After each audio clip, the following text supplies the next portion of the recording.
G'day, mate. 40 here. So, I don't watch many political speeches, right? I don't tend to watch State of the Union. I'm not particularly interested in politicians. I don't have much of a desire to interview politicians. I can't think of any politician who I'd really like to talk to, right? Compared to talking to someone with expertise in an area, all right, I'd much rather talk to an expert than a politician, because politicians face so many incentives to dissemble and to be bland.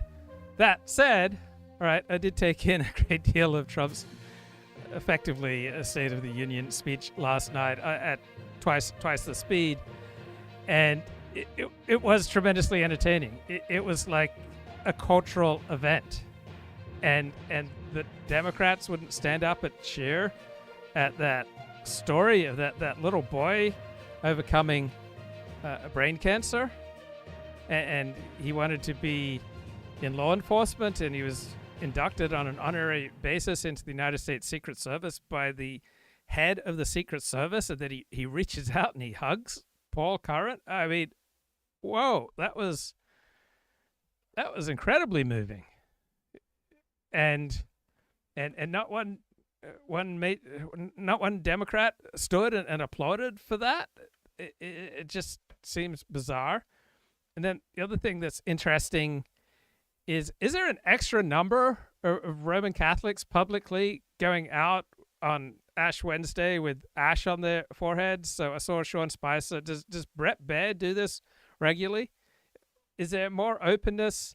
Is there more enthusiasm about being Catholic?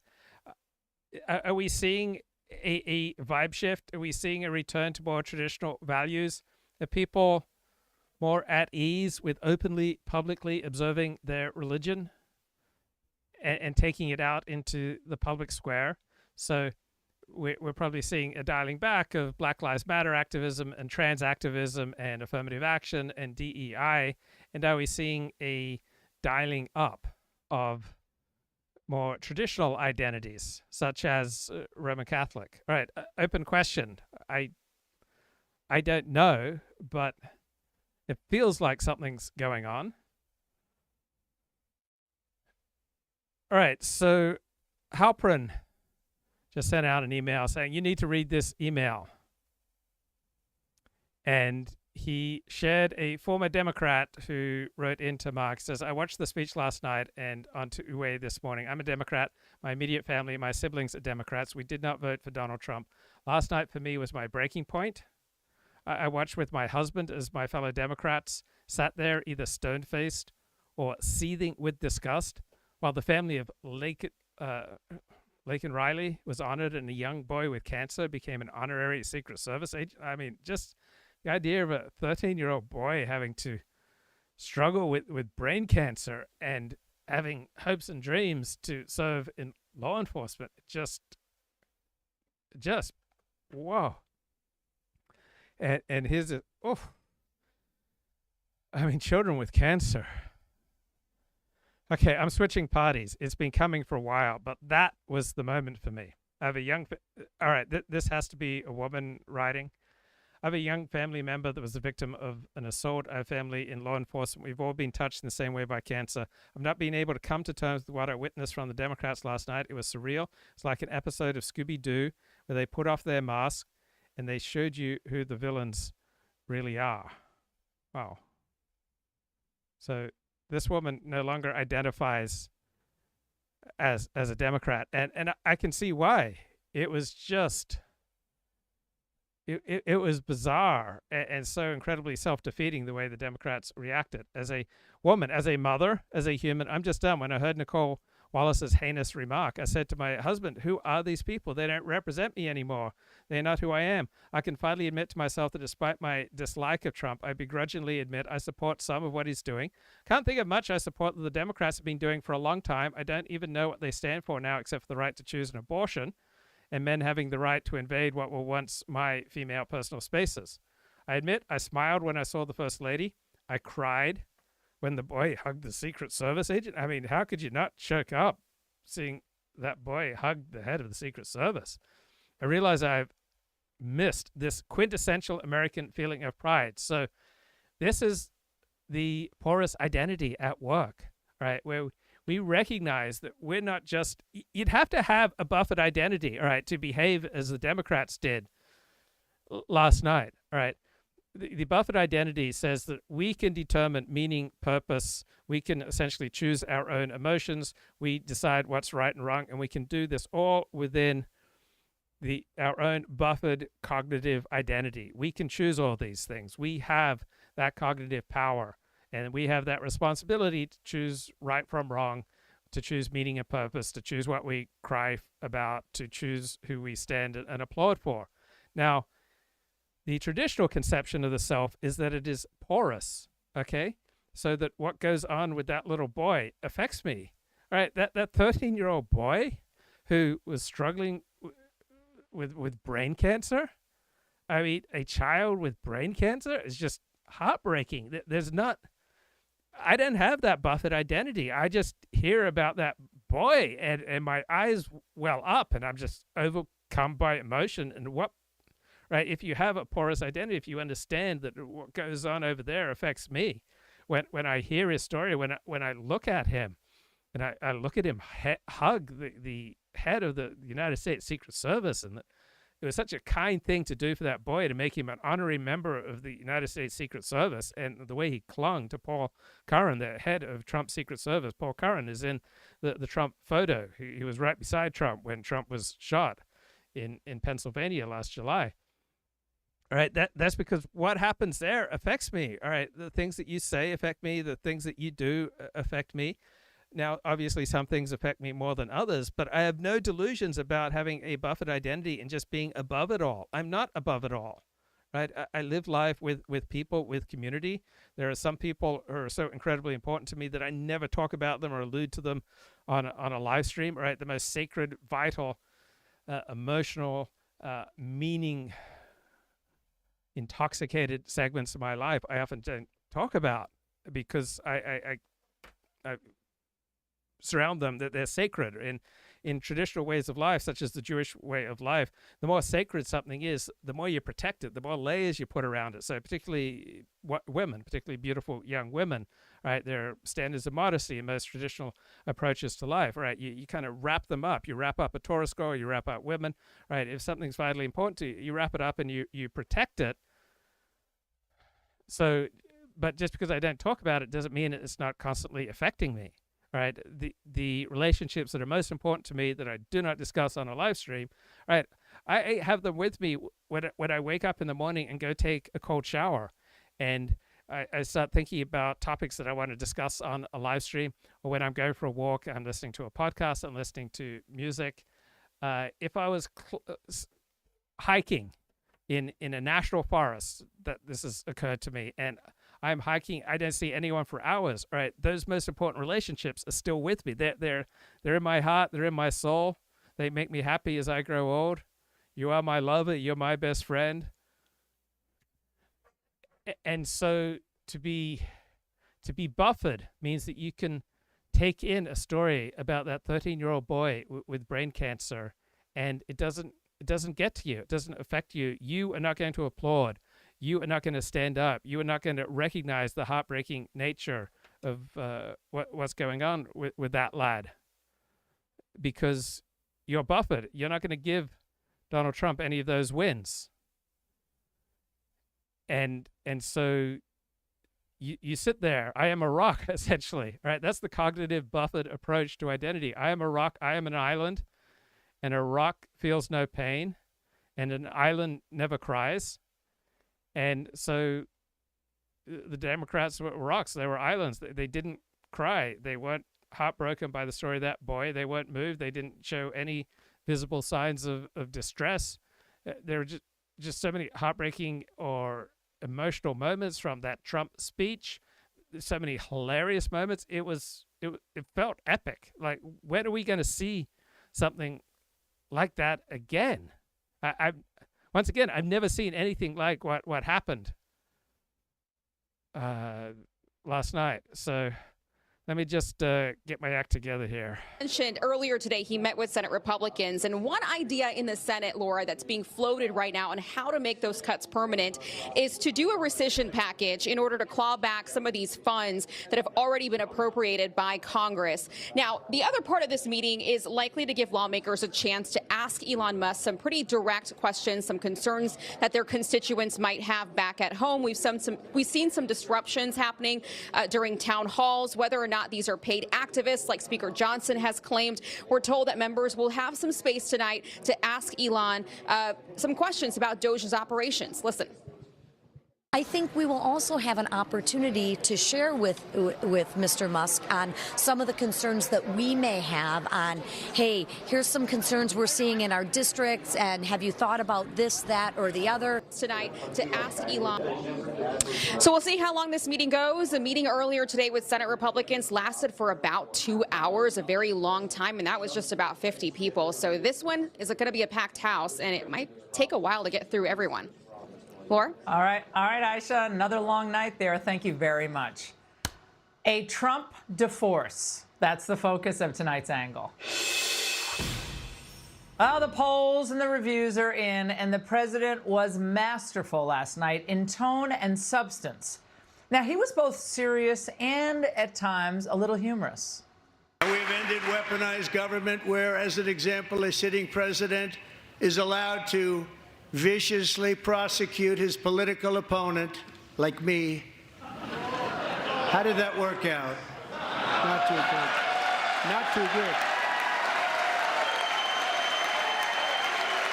As predicted, Democrats, though, put on a buffoonish display. It was all paddles and pouts, clutching their insipid round signs on sticks. They look like a bunch of lunatic homeless people who stumbled into an auction house. Trump's just driven the left stark raving mad. We all go a little mad sometimes. Haven't you?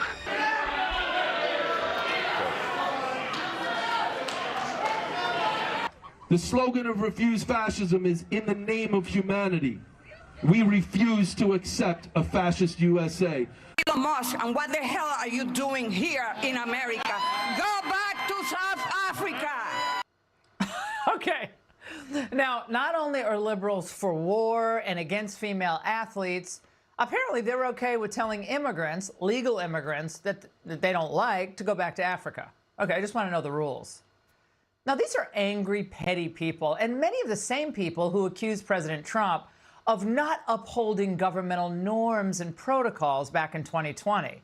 But they couldn't even stand up when the president walked into the gallery last night. Now, as you recall, Republicans didn't agree much with Obama and Biden, not too much over 12 years that they were in office as president, but Republicans nevertheless stood politely and applauded. So another thing about being a conservative is that you believe in the importance of conserving traditions, including standing. So if you believe in the Buffett identity, right, you're much more likely to think, oh, it doesn't really matter if I stand, if I sit, I can honor the president in my heart, or I honor the president by reading the Constitution. But from the traditional perspective, from the porous perspective, we're not just a disembodied mind, right? We are physical beings who need to do physical things, and our mind operates within our body, and our body absolutely depends on other people to survive, right? You can't survive on your own. Very few people can, right? You are much more at peril when you're disconnected from others. That's why social ostracism will, if you're a normal person, it will feel like a death sentence, right? You get kicked out from your favorite group, from your family, from your long-term job, from your community, from your church, or from your synagogue. It feels like a death sentence because traditionally it was a death sentence. So various times, all right, I have alienated myself from everyone around me. And so throughout my life, I've had the unfortunate experience of being kicked out, and it feels like a death sentence. It's not something that gets easier with time. It becomes more intense with time, like all the rejection from my childhood, growing up in foster care in my childhood, moving around in my childhood, and then that becomes combined with expulsion from this group or that group as an adult, right? The intensity doesn't diminish, it increases. It's like all those feelings of rejection just get put into a washing machine and whirled around.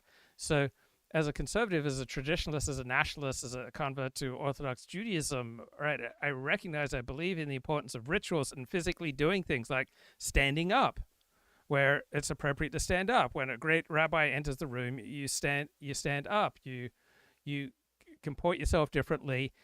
In the Jewish religion, it's such a physical religion. Like you tie on leather with Bible verses, right? It's called putting on tefillin in the morning.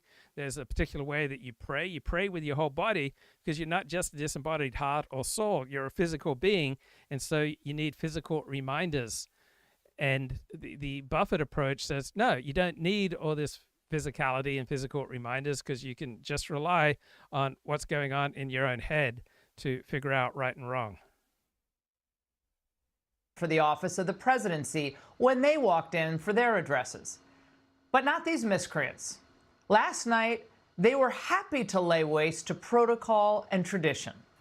So they behaved like spoiled children, like such sore losers that many of them couldn't bring themselves to stand and applaud for their fellow Americans who have and are suffering. Moments that moved millions of Americans watching to tears.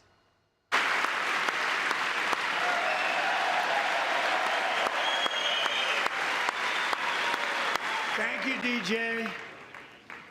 With us this evening are Lakin's beloved mother, Allison, and her sister, Lauren.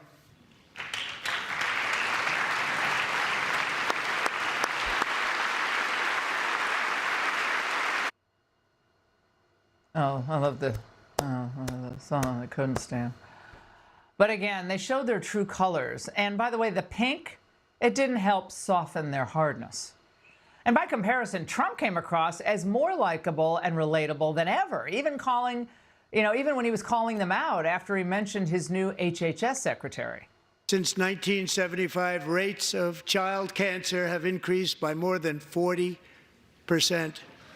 Reversing this trend is one of the top priorities for our new presidential commission to make America healthy again, chaired by our new Secretary of Health and Human Services, Robert F. Kennedy, Jr.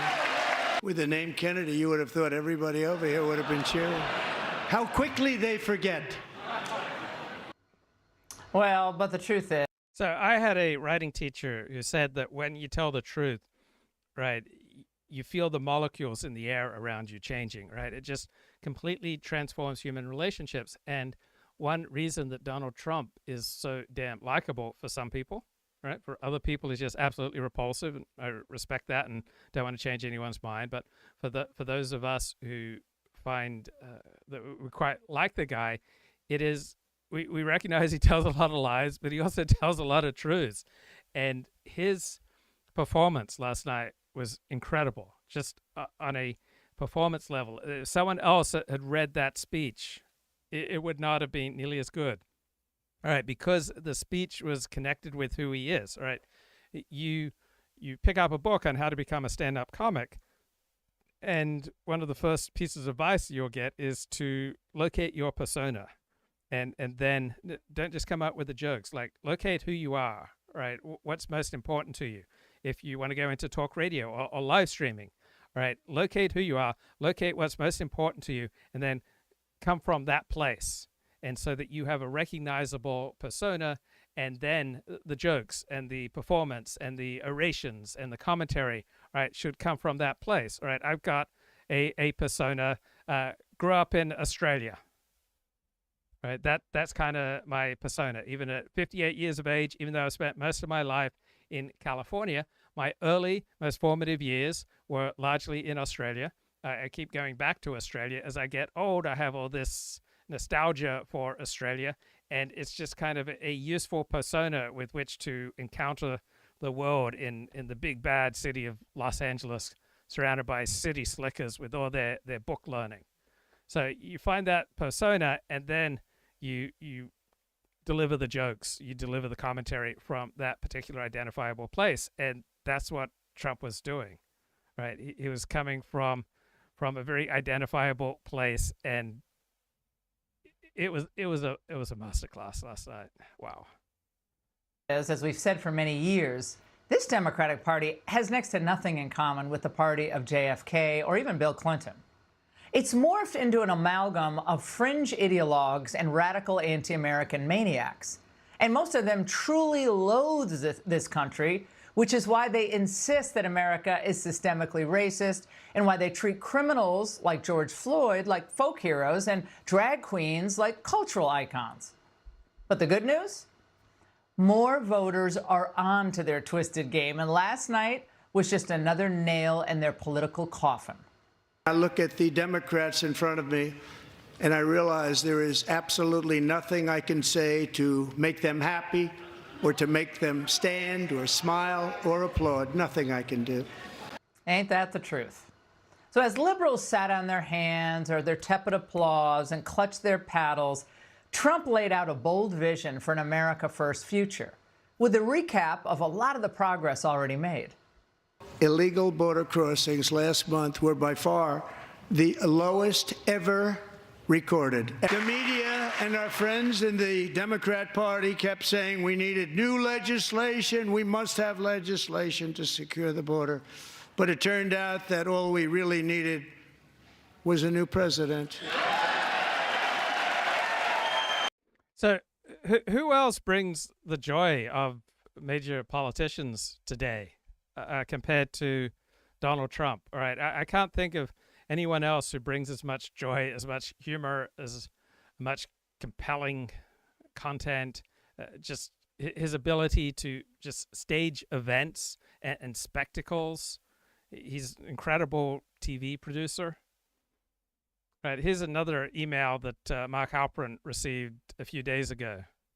I never voted for Donald Trump, right? His lying, his scattershot approach is something I don't care for. But it impales in comparison to the insidious gaslighting of the Biden administration. I found that more shameful. I just cannot understand how establishment left and neocons still advocate for continued carnage in Ukraine. It needs to stop. I could care less about the theatrics in the Oval or the hand-wringing about Trump blowing up all the supposed sacred foreign policy and diplomatic norms that have generated pretty awful outcomes the last 30 years. That many establishment elites do not prioritize the end of all the pain and suffering of the Ukrainians. It's disappointing and baffling. I like what Trump is doing. It's the only strategy out there that will result in a ceasefire in the short term. I feel like the doctor at the end of the movie Bridge over the River Kwai who shouts, "Madness, madness," after witnessing the chaotic finale. Right, Halperin was on the Smerconish show today. And Trump are in the category. Examined or understood to discuss with Mark last night's, whatever it was, State of the Union, speech to a joint session of Congress. This is Mark Halperin. Mark, thanks so much for being here. Always good to be with you, Michael. Regardless of what transpired last night, I was intending to talk about yesterday's wide world of news because you had a list that I really thought deeply about and I think will be now a good vehicle to evaluate what transpired. Here's what I'm babbling about. Quote, the sources of strength and power of the Maven of Mar-a-Lago, for all he has discussed, have been insufficiently examined or understood, you write. And then you say, the similarities with Bill Clinton are striking and instructive. Well, let me stop right there. I was thinking Clinton last night as I watched as that speech went on for a long, long time. But expand on this. What do you mean the similarities with Bill Clinton are striking and instructive? To analyze the political skills of a politician is not to praise them or to endorse them or to endorse their views. But I have said many times that since President Reagan, the two best political athletes who have been our presidents are Bill Clinton and Donald Trump. And, you know, Barack Obama, George W. Bush, no slouches either, but I think Clinton and Trump are in the category separate since Reagan. And I've covered them both for a long time and studied them both. And what I tried to do is put together a list of the things that they have in common. Some of these traits other people have, but I don't see any other recent president who have all of these traits. And I think they go a long way towards explaining why not just they have political and policy success, but why they confound their opponents, why their opponents don't truly understand the sources of what made them such great political athletes. I think a number of things on your list, anyone who's being fair will have to concede, even if they don't like Donald Trump, that it's an accurate assessment, except for number one. Quote, thinks 4 steps ahead of the current moment, playing 3D chess while his opponents are playing Chinese checkers. I can understand that about Clinton, but with regard to Trump, it just seems so chaotic, haphazard, organic. Convince me I'm wrong. Well, there's plenty of haphazard, organic stuff with Bill Clinton too, but you can do a through line from where Trump is, say, on tariffs or on Israel or on Ukraine, where it seems chaotic, but there's no doubt. I know from my reporting and observation. Okay, comment in the chat 15. Was this the age that Luke learned to drive? So in many things, I was either like way ahead of my age or way behind my age. So at age 19, I had an open mic to the world when I did news on the weekends for K-High Radio. I was reading books intensely and in large number from age 6 onward. But I was socially retarded in many ways. So I didn't start learning to drive till I was about 16. It took me until 17 to get my learner's permit. I failed initially when I was just taking driver's ed at my public high school. I had no real preparation for driving prior to taking that course. I didn't get my driver's license until a couple of weeks before I was 18. I didn't have sex till I was 22. I didn't really have a girlfriend until the summer before my junior year or senior year, 1982, 83, depending on how you'd calculate things. So all sorts of ways that I was like way behind or way ahead of people. I didn't pay sufficient attention to details, my ADHD, in high school. So I ended up taking sophomore composition as a junior, and that was just incredibly embarrassing. So not paying attention to details, it just constantly bit me in the ass, and getting diagnosed and medicated for ADHD has just been a big help. That Trump has an idea of where he wants it to head and how to get there. There may be twists and turns along the way. He may falter along the way, but he is not just thinking in the moment. He's thinking, where do I want to end up, and how am I going to get there? What's kind of the grand path, even though there may be jigs and jags along the way, along that path to getting to the ultimate place. And I gave you 3 examples just now of things that are ongoing. But look at, for instance, Trump's ability to not be convicted and sent to prison in any of the 4 legal cases against him. Okay, if you think that all happened by accident or happened without Trump thinking through, what are my options? I can win in the lower courts. I could win in the Supreme Court. I could disqualify the prosecutors, politically by making sure their backgrounds are scrutinized. That's what I'm talking about. Is you I think you're right implicitly in your question. Clinton is more clearly associated with that kind of very sophisticated long-term thinking, but Trump has it. Okay, so Bill Clinton and Barack Obama speak in a more sophisticated way, right? They speak in the way that you're supposed to speak if you go to an elite university, because they believe in the buffered identity, and they believe in the careful critical discourse that doesn't use words like retard, that doesn't use words like senile and other more pungent expressions. And so John Kerry, Barack Obama, Bill Clinton, leading Democratic politicians are considered much smarter than they really are, simply because they ape the careful critical discourse that you're supposed to adopt when you graduate from an elite university. Donald Trump graduated from an elite university. He got an MBA, I believe, from Wharton School of Business. But Donald Trump spent most of his life as a real estate developer, and he speaks like someone in construction. And so he doesn't use the fancy, careful, critical discourse.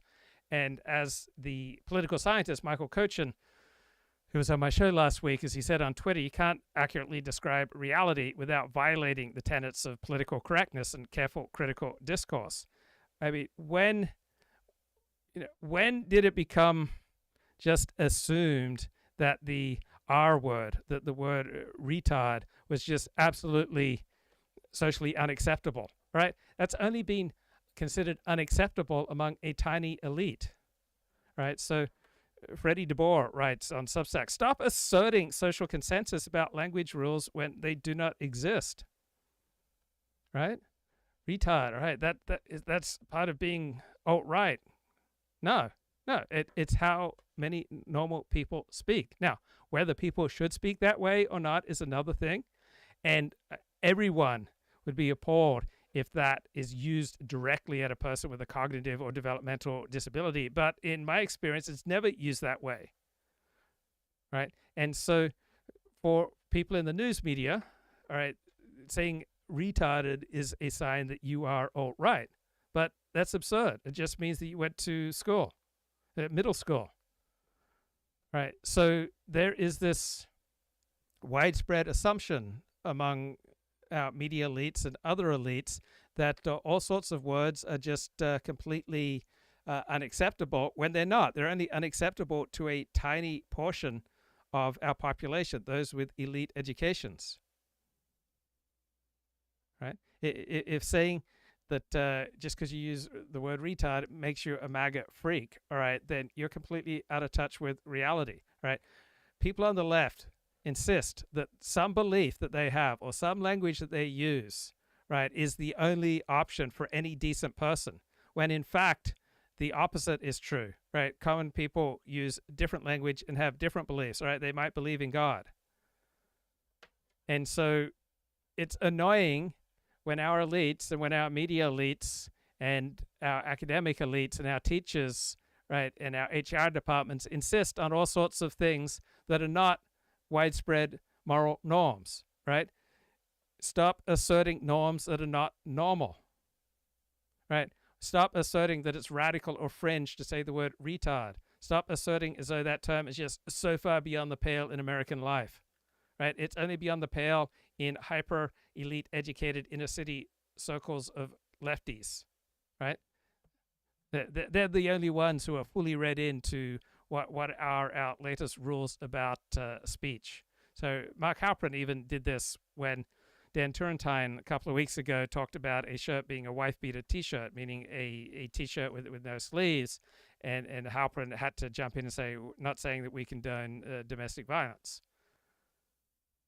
And so here's something that's dominated progressive politics during the age of woke, right? The last 15 years, right? They trade long-term political sustainability for short-term individual gain in the arena of their performative righteousness. And it just alienates most Americans, right? Most people, including most black people, find using the term black bodies instead of black people deeply strange and off-putting.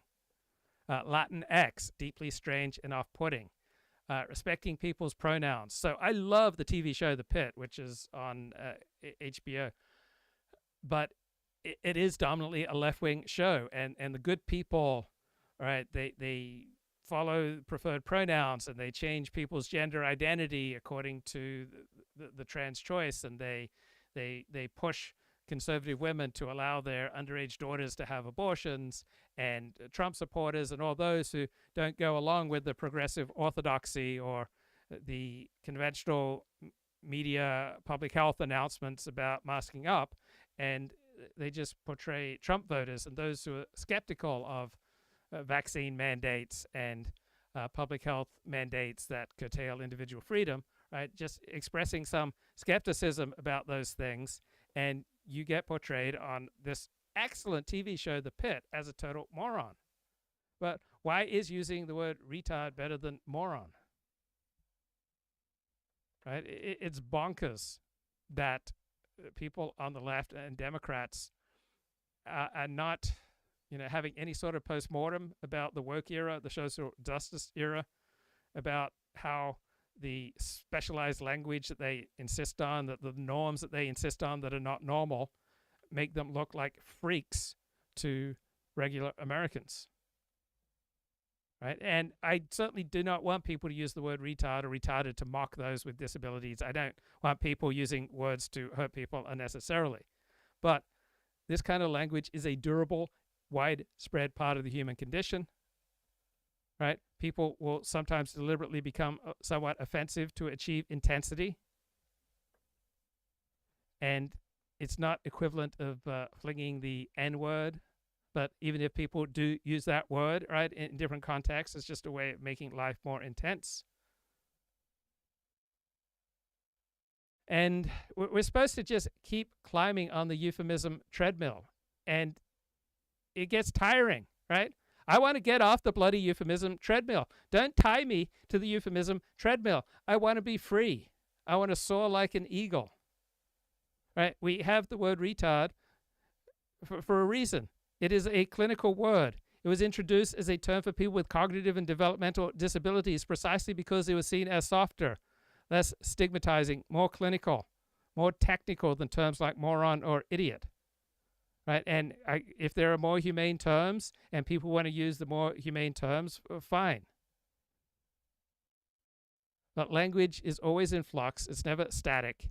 And don't claim that things that are not normal are de facto the norm that we must all respect. As well, and that differentiates him not just from some of the other presidents, but from the people he's competing against currently, who, again, are more likely to think they're super clever if they think about what's going to happen the next day, as opposed to several steps down the road. Item 2 on your list, I don't think there can be any reasonable debate. This is the Smerconish podcast from SiriusXM. Or at least I thought I was, until I decided to make this simple change. Get a new, at your back or your stomach, you can get 20% off site-wide. You know, like running. She mentioned what the hell? Convenient, too. I don't remember them. By from yesterday's Wide World of News, written before last night's speech to a joint session of Congress, because I think this brings home what we saw last night. Fortunate in his enemies, with their vulnerabilities and lack of capacity to keep the main thing, the main thing. Apply that to what you saw from the opposition last night. Well, I mean, Donald Trump did a lot of things in his speech that certainly bothered people. But the epic failure on the part of the Democrats, whose leadership said in advance, we want our message to focus on a singular thing, how Trump's policies are hurting real Americans and his actual unproposed policies. Well, they didn't enact that in the chamber last night. What they did was to create a spectacle. I've heard for years Democrats outraged by one South Carolina Republican congressman yelling, "You lie," to Barack Obama. And it was outrageous. He did it and showed a lack of respect and decorum. But you compare what that one congressman did to what happened last night. The Democrats, well, not just Al Green, but I mean, he was heckled throughout the speech and protested and no applause for things that any American would applaud for. The Democrats will say, well, Trump is so outrageous. He's so outside the norms of what's acceptable that it's fine for us to heckle. Even though he's the president, he was not elected by Putin this time, I say in air quotes, he's elected by the American people. So even the press, which wants to root against Trump, had to acknowledge, and some folks today have, how completely inept the Democrats were. Whatever they wanted to achieve last night, and again, they said that what they wanted to achieve was the focus on the impact of Trump's policies on real people. They didn't come close to achieving that because their behavior within the chamber was just staggering. Also from this list yesterday, 3 more that there can be no debate about, that he's shameless. Okay, comment in the chat. When did it become acceptable for a president to insult, belittle, and call people names? I would turn the question around. When has that never been unacceptable? Right? That is common as long as we've had presidents, as long as we've had leaders. Right? They have consistently acted this way. Now, Trump does break the norms. He does it more than normal. He's more skilled at it than normal. That he works tirelessly, that he plays every angle. How about this, Mark, from your list yesterday? And again, apply this to what you saw last night. Has public opinion on his side way more often than his detractors accept or understand? You know, Michael, I've said this to you and elsewhere so many times. It's the single biggest mistake Trump's opponents, including the media, make about him. I've seen some news accounts describe what he talked about last night as red meat for the MAGA base. Okay? They go through line by line. The things he talked about, not all of them, but the vast majority, are extremely popular. They're 60-40, 70-30, 80-20. But because they're not popular in green rooms of the cable news networks, because they're not popular with people inside the Beltway or in West Hollywood, they're cast as extreme. Again, Trump has extreme positions on some issues, but the positions he talked about last night are largely exceedingly popular. And so it's just a massive error on the press. But first of all, because they're not doing their job in accurately describing what's happening, which is core to what the press is supposed to do. And same with the Democrats. It empowers Trump because it alienates the 60 or 70 or 80% of the people on the same side with Trump to say, how can you be saying this is an extreme position? This is my position. Now again, tens of millions of people disagree, but many more agree with Trump, and it was on vivid display last night, and it made the Democrats' lack of applause, and not just on issues last night, but Trump used the technique Reagan introduced and popularized, and other presidents have done, but Trump put it on steroids. He brought a gallery, because being a good television producer most of all involves being a good caster. Trump cast the real Americans to illustrate a range of policy positions, but some just feel good moments. A young boy with cancer who has lived past what his diagnosis said would be possible, who was sworn in as an honorary Secret Service agent and then hugged the head of the Secret Service. That should be popular with anyone. That shouldn't be a partisan issue. And yet Democrats could not bring themselves to stand and applaud that little boy. That's, again, a big part of the speech. It's not an issue position that's popular. It's just a human thing that's popular. But what I'm talking about illustrates Trump's understanding of popular issues, but also the one you cited previously, lucky in his enemies. Trump executed really well last night. Again, the honest Democrats would admit that. His performance was great. To give a 100-minute speech and not be boring is quite a feat. But he's so lucky in his enemies because they made that event for him not just solid, but super important, maybe historic in some ways, because the epic failure of the Democrats to execute what they wanted to do to counteract him. I said in the first hour of the program today, he took the Lenny Skutnik moment to, I think I got that right, to a whole new level. Yeah. And to your point about how he's often on the side of the majority and not given credit, I cited two examples. One, sport participation, the whole trans sport participation issue, and border control. Let me keep moving, though, because you can tell I loved the list. And then when I heard the speech, I'm like, oh, this is perfect, because everything. Okay, so Lenny Skutnik is someone who saved a woman who was drowning, right? So he was a retired employee in January 13, 1982, saved the life of Priscilla Tirado following the crash of Air Florida Flight 90 into the frozen Potomac River. That Mark identified earlier in the day on Tuesday, you could actually see playing out in the speech to the joint session last night. Okay, number 8 on your list, uses a supernatural understanding of the motivations and frailties of other humans to get his way. When I read that, I thought of one person, President Zelensky. And I don't approve of the way that he's treated Zelensky, and I've spoken extensively about it. But to your point, using an understanding of the motivations and frailties, he's taken hold of that situation. You now have Zelensky saying it was regrettable what transpired in the Oval Office, and he wants to make a deal. That's essentially an apology. Mm-hmm. Well, you can say the same thing about Justin Trudeau. You can say the same thing about some members of Congress. You could say the same things about some of the CEOs who have come to the White House hat in hand. Jeff Bezos. I mean, he again, when people criticize me for praising Trump's abilities, I say he must be pretty good, because you say he's the most awful person of all time. For the most awful person of all time to win the popular vote, he's got to be pretty skillful. You might say he's amoral and skillful, but Trump's understanding of people, and this is one of the earliest things I learned about him when I began talking to him in 2011, he just understands people. He's a voracious studier of individuals and what makes them tick. What do they need? What do they want? How can he get them to do what he wants them to do by preying on their frailties? And, there was an incident in I forget, it was the 70s, 80s, maybe the 80s, where a Wall Street Journal reporter who covered Trump accepted free boxing tickets from him to see a fight in Atlantic City. And I've never talked to Trump about it, but I can tell you full well, Trump was not trying to help the guy out and be doing a nice thing. Trump was trying to prey on him and to have that guy be under his thumb. And you see that, I think of that example all the time because it's so instructive of just how Trump uses what he has, Mar-a-Lago, boxing tickets, Air Force One, to just capture people and make them bend to his will. Yeah, this is going to seem like a non sequitur. Well, actually, maybe not to you, but when I think of Trump on the campaign trail, I think of his appearance in Wildwood in I guess it would have been the summer of 2024, early in the summer. And there really were 80 to 100,000 people there. And he comes out on the boardwalk and a big Ferris wheel in the background. I can picture this image better than I'm describing it. And he tells the crowd something like, Sinatra said, never eat before a performance. And then he tells them he just wolfed down a big hot dog. And that moment always stands out to me, Mark, because I'm sure that went over the heads of a lot of people. But believe me, the people in Wildwood, and I know who was at that event in terms of the composition of the crowd, that was right in their wheelhouse. Okay, one more. And thank you for being so gracious with your time. This was perhaps my favorite on the Halperin list. I've been sharing with the audience items derived from yesterday's Wide World of News, which is Mark's daily product, where he is assessing, the Trump skill set, and he can throw in his caveat again. He's not telling you he's a wonderful guy. He's telling you in this list, why is he successful? So spare your calls when Mark leaves, if that's what you're about to call and tell me. Number 9 on the list. Doesn't hold grudges, but gets even. Expand. So Bill Clinton's the same way. Again, this whole list, I think, applies to both of them. People said, well, what's the difference? Well, there's a difference, right? He's not – if you hold a grudge towards someone, they have some power over you, right? It's like hating someone or being jealous of someone. They have power over you, and it can cloud your thinking. Trump doesn't hold a grudge. He'll deal with anybody. He's happy to engage if it's in his interest. But he does get even, which means, if you're a lawyer who worked for Jack Smith, you're going to get your security clearance revoked because Trump can do it, and he can get even with that person and that law firm. It doesn't mean he's holding a grudge against them. If that law firm, if somebody said, hey, you should hire that law firm to represent you on some matter, he'd say, sure, they're the best firm, I'll hire them. So it's in some ways, I would say it's the best of both worlds, but it empowers him. It allows him to send a signal to people, don't F with me because I will get even with you. But he doesn't hold the grudge that allows the person who wronged him to have power over him. I mean, it's Ash Wednesday. It's the beginning of a season of forgiveness and prayer. Yeah. Is he forgiving or is he just transactional? Transactional. Yeah, right. What's in it for me? Yeah. Hey. And what? Yeah, and transactional is how the world works. But what's in it for me today and for you may be different tomorrow. Right. And that's fine. And it's like yesterday didn't happen because now we're in tomorrow, and tomorrow I got a different point of view about how I'm going to deal with you.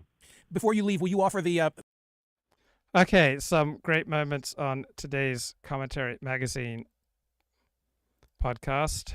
This is Abe, the executive What's editor. interesting on the substance point, when Trump talks about the social issues, particularly when he talks about the trans stuff and when he talks about biological males and female sports, he goes right at it without he doesn't try to say, look, I'm inclusive. But this can't stand. We love you. Everyone should be them, as perhaps I would imagine someone like J.D. Vance would think to do. Trump doesn't do that at all, and it's extremely effective, actually. No euphemism. And it's what scares the hell out of the other side.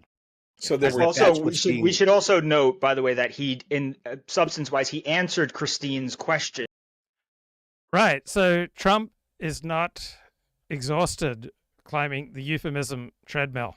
Right? How does Trump have so much energy? He is not shackled to the euphemism treadmill like so many of people.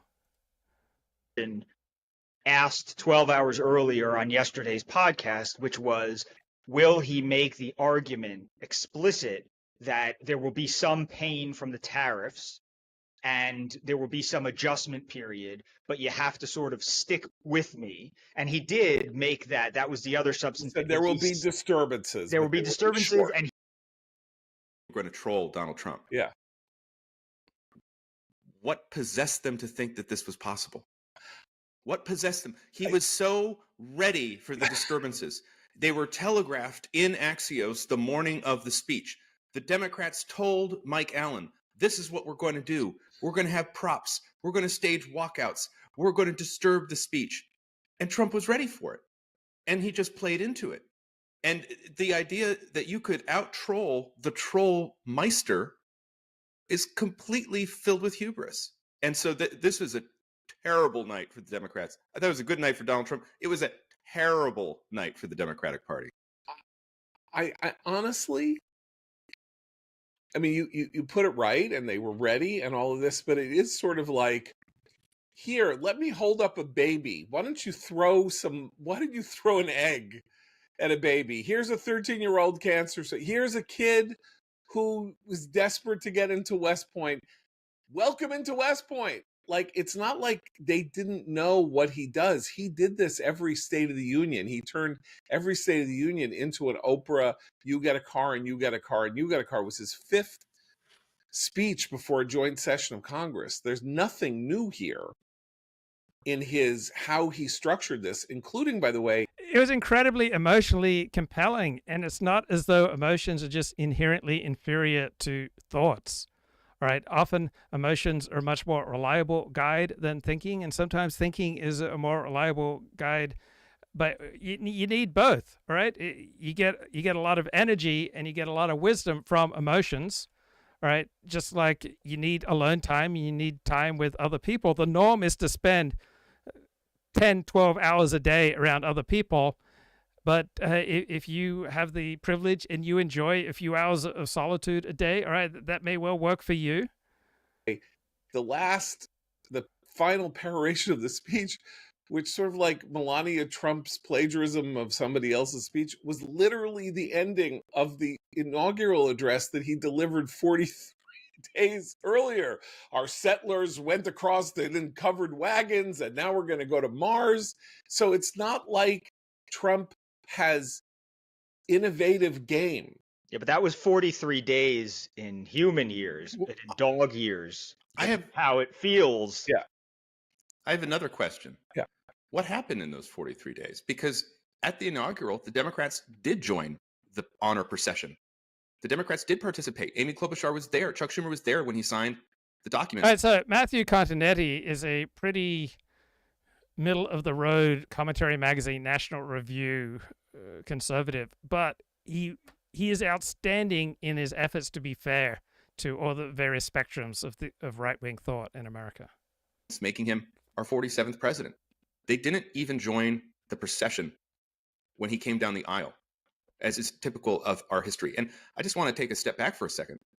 The history of State of the Union or State of the Union-like speech interruptions really begins in the modern era with 2009, Obama's speech to the joint session on Obamacare, and the Congressman Joe Wilson screaming out, "You lie." Now that was what? Almost 16 years ago. Yeah. And that was greeted as though Congressman Wilson had committed treason against the United States of America, him shouting out and contradicting Obama in the midst of this address. You contrast that behavior with what happened last night. And if I have to say, if the shoe was on the other foot, the Democrats and the media would be melting down about how the Republican Party had destroyed the norms of American democracy. They did melt down. They did not clap.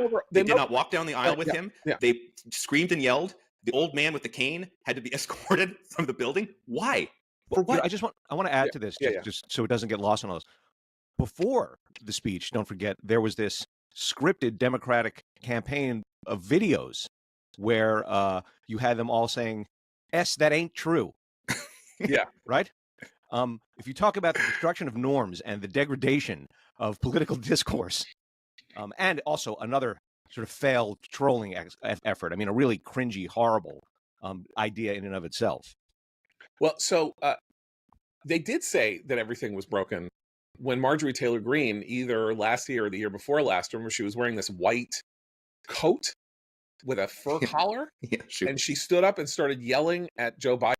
Okay, so all these Democrats saying the exact same thing. It's not human. Down starting on day one.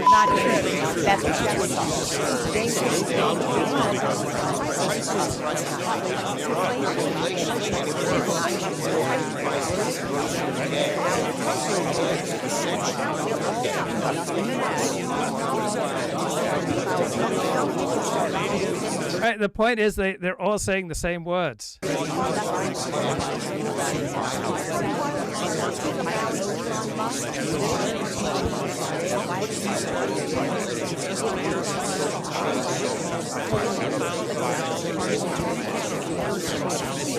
Oh, it was unbearable.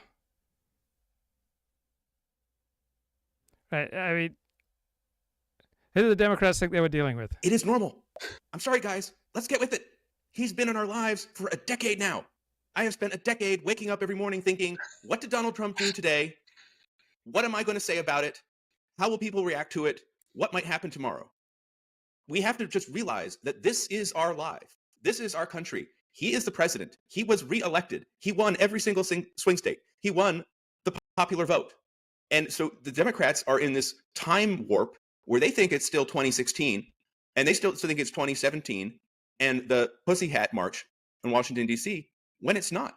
The country has left them.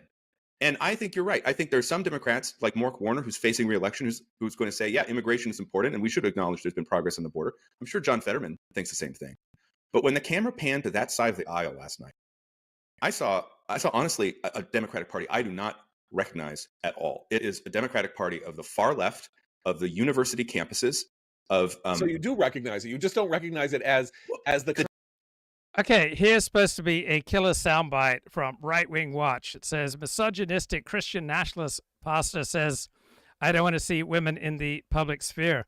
Well, men and women have different gifts, right? And different people want different types of public sphere. And some men and some women prefer that, in general, men lead, right, in public, and that women lead in private. I don't see what's so inherently misogynistic or hateful about this, right? Women lead in the home. Men will often lead outside the home. In a nutshell, in general, I don't want to see women in the public sphere. You mean they shouldn't hold political office? Correct. You mean you don't want to see them podcasting? Correct. Well, but what about... So that then... And I don't completely share his views, but that then opens up time and space and energy and opportunity for women to do other things, right? He doesn't want to be the Taliban, all right? He's saying he would prefer to women exercise their influence in other ways. What about in the marketplace, with, 9 to 5, careers? No, not that either. Like, I don't want to see women holding positions in the public square. I don't. Okay, that has been the widespread attitude of billions of people for hundreds of thousands of years. And the opposite of that attitude is not inherently superior, that there's no difference between men and women, that everything men do, women should go out and do, right? There are many advantages to maintaining the sacred nature of private space and reserving special parts of religion or society or politics or some type of public performance, just saving that just for men, because then men will invest, men will buy in, men will commit, men will sacrifice, right? It's men overwhelmingly who die in wars. It's men who overwhelmingly die as police officers and firefighters, right? It's men who consistently place themselves in danger.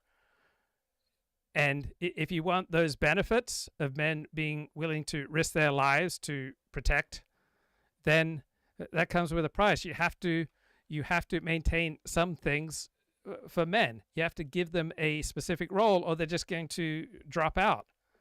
And we have legislated away male-only spaces, right? We have made it impossible for service groups like the Kiwanis Club to just be for men only. And so men are dropping out of service clubs, right? If you want all the benefits that men can bring, right, you have to offer them some things, right? Men and women need an environment to thrive in, and they don't have the exact same needs, right? Men need certain things, and if you then offer them those things, such as some special role, they are willing to risk their lives to provide and to protect. Women need other things so that they can be at their best, right? Nothing good happens when people feel unsafe. And you're going to get a lot more providing and protecting if you allow men to have a special space. And you're going to get a lot of great things from women if you allow them their own space, rather than allowing, say, trans men to invade their space, right? Men and women, right? We have different needs. We need different things, right? Different peoples, different groups, different nations, different sexes, different ages have different gifts. So many guys do this, especially nowadays, and it's slouching. Slouching shows you to be uninterested and or lazy and or unfit and or depressed and definitely not confident. So if you spend a lot of time hunched over a computer or gaming all day, then you're going to develop tech neck, and that makes you slouch forward, and it's just such a subtle turnoff. So if that's you, then definitely. So I read about the Alexander technique in a book, The Game, by Neil Strauss, and there's just one sentence. It said that it was good for posture and for voice. And I thought, oh man, I need that, because I used to have really bad posture. But I primarily got into the Alexander technique because I thought it would make me more successful with women. And Coulter was interviewing Mark Halperin this week. Because of immigration, they were voting for Trump. And I think that struck you too.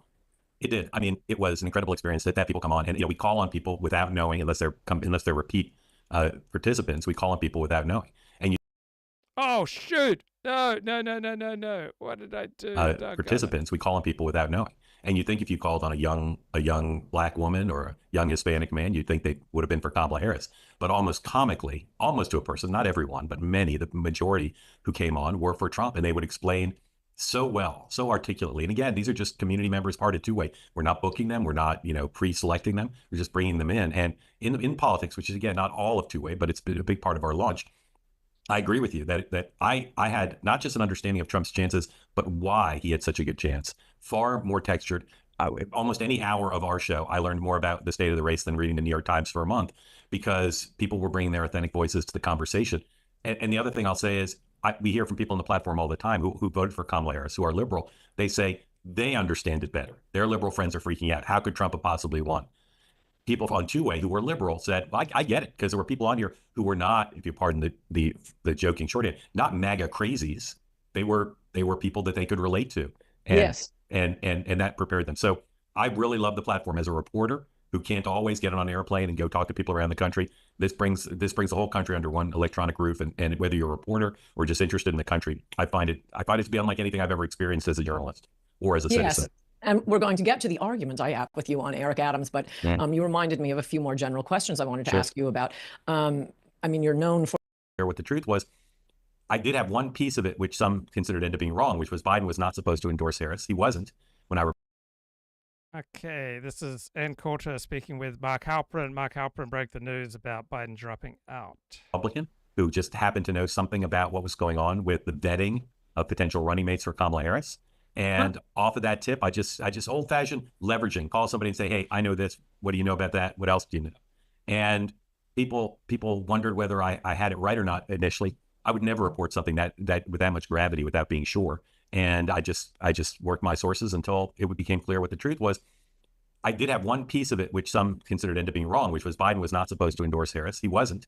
When I reported, he wasn't planning to. I think you were right about that. After I reported he wasn't, he came under enormous pressure from some of her supporters, said it would look horrible if he didn't endorse her. So he changed his mind. But other than that, I had it all correct. John Meacham, who I've known for a long time, I reported had already worked on his resignation statement. And he told a bunch of reporters who you and I know that it wasn't true. Okay, so one thing you will notice about effective public speakers, whether they're Ronald Reagan, Barack Obama, Donald Trump, effective actors, effective TV news readers, they don't give away their necks, right? They don't allow the space of their neck, right, that holds their head up. They don't allow that space to compress, right? They're not tilting around like this. They're not giving away their necks, all right? They've got some upward direction. Barack Obama, Ronald Reagan in particular, pretty graceful.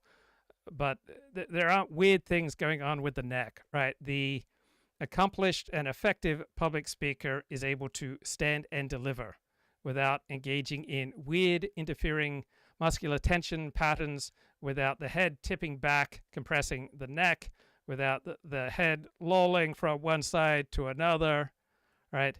The great presenter, the great public speaker, the great actor, one thing they have in common is they don't compress the neck. They don't give away the neck.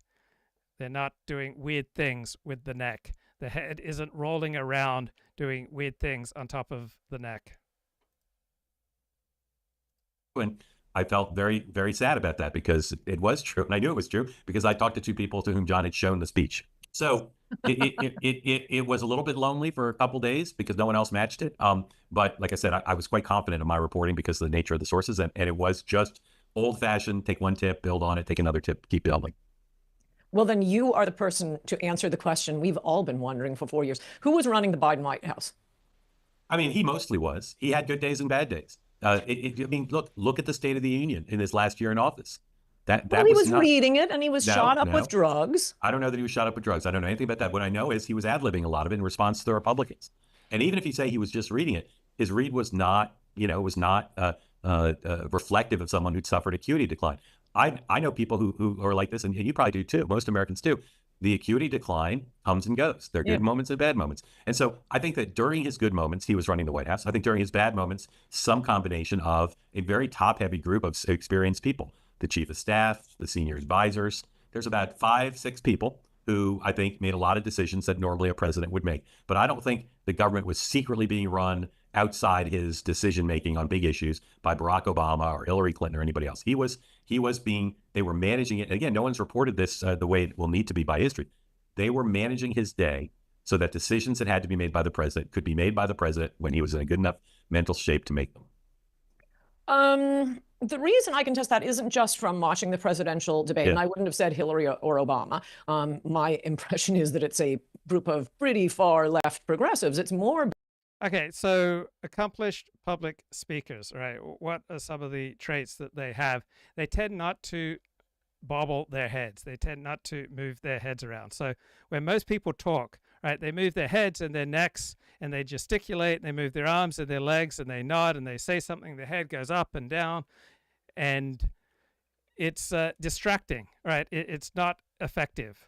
But the good singer, the good actor, the good politician, the effective preacher, right? The skull stays where it is, right? It's much more convincing and compelling when a speaker can talk without moving the skull, right? It lends authority to the speaker. So early on in my public speaking career, I would walk around in front of the audience, but it's usually much more powerful if you just stand and deliver. And if you don't lollygag with your head, right? You don't bobble your head.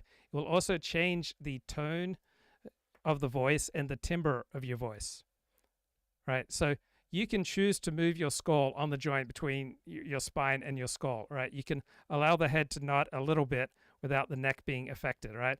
You can nod with the head, not with the neck. So, for example, I can look at my cell phone and I can have my cell phone down here, but I can hinge, I can turn from the bones that are inside my ear, okay? I can hinge up and down from up here rather than from my neck, right? The graceful actor, the graceful performer, right? He's much more likely to hinge from up here rather than from the neck, right? You nod with the head rather than with the neck, right? You don't move your neck down in space, right? So once you have some upward direction so that you're moving on up and the head is releasing forward and up away from the spine, you'll be much more poised and much more effective. So you can practice talking without moving your neck, without giving away your neck. Watch how people talk on TV, right? Watch the movie Who's Afraid of Virginia Woolf, right? You'll see these great actors, Richard Burton and Elizabeth Taylor, and they talk without moving their skulls. And I'm referring to an interview that Pedro de Alcantara, an Alexander Technique teacher and an author, right, an interview that he gave, right? So the great actors and the great speakers, the great performers, they talk without moving their skulls, right? They show strong emotions without nodding with the neck, right? And so the emotion and the action is much more condensed and powerful on account of it. So if your neck, right, is aligned with your spine and it's not bobbling around, everything changes. The voice, the emotion, the communication, the force, and the personality. So watch the successful politician, right? They usually do not give their necks away. You don't get elected if you're constantly giving your neck away. And Pedro says the Alexander Technique is a way of solving a problem by putting the problem aside and working on yourself instead of focusing on yourself.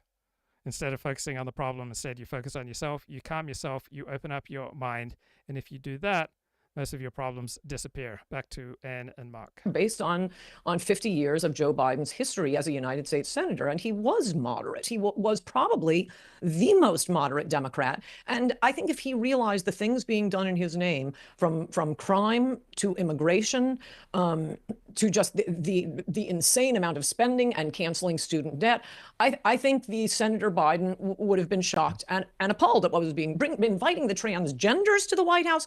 Oh my gosh, that is not Senator Biden. I don't agree. Respectfully, I'll say why. Biden's history is to be wherever the party is. So when he was more moderate, it's because the party was more moderate. He always just was where the party was. It's particularly on economics. He has no North Star in economics. Not very much knowledge. He was chair of Judiciary and Foreign Relations. Not a big thinker on the economy. And so wherever the party was, on trans, on spending, on green. Right, Halperin's absolutely right. Joe Biden didn't have a North Star, right? Joe Biden didn't have some kind of coherent political ideology.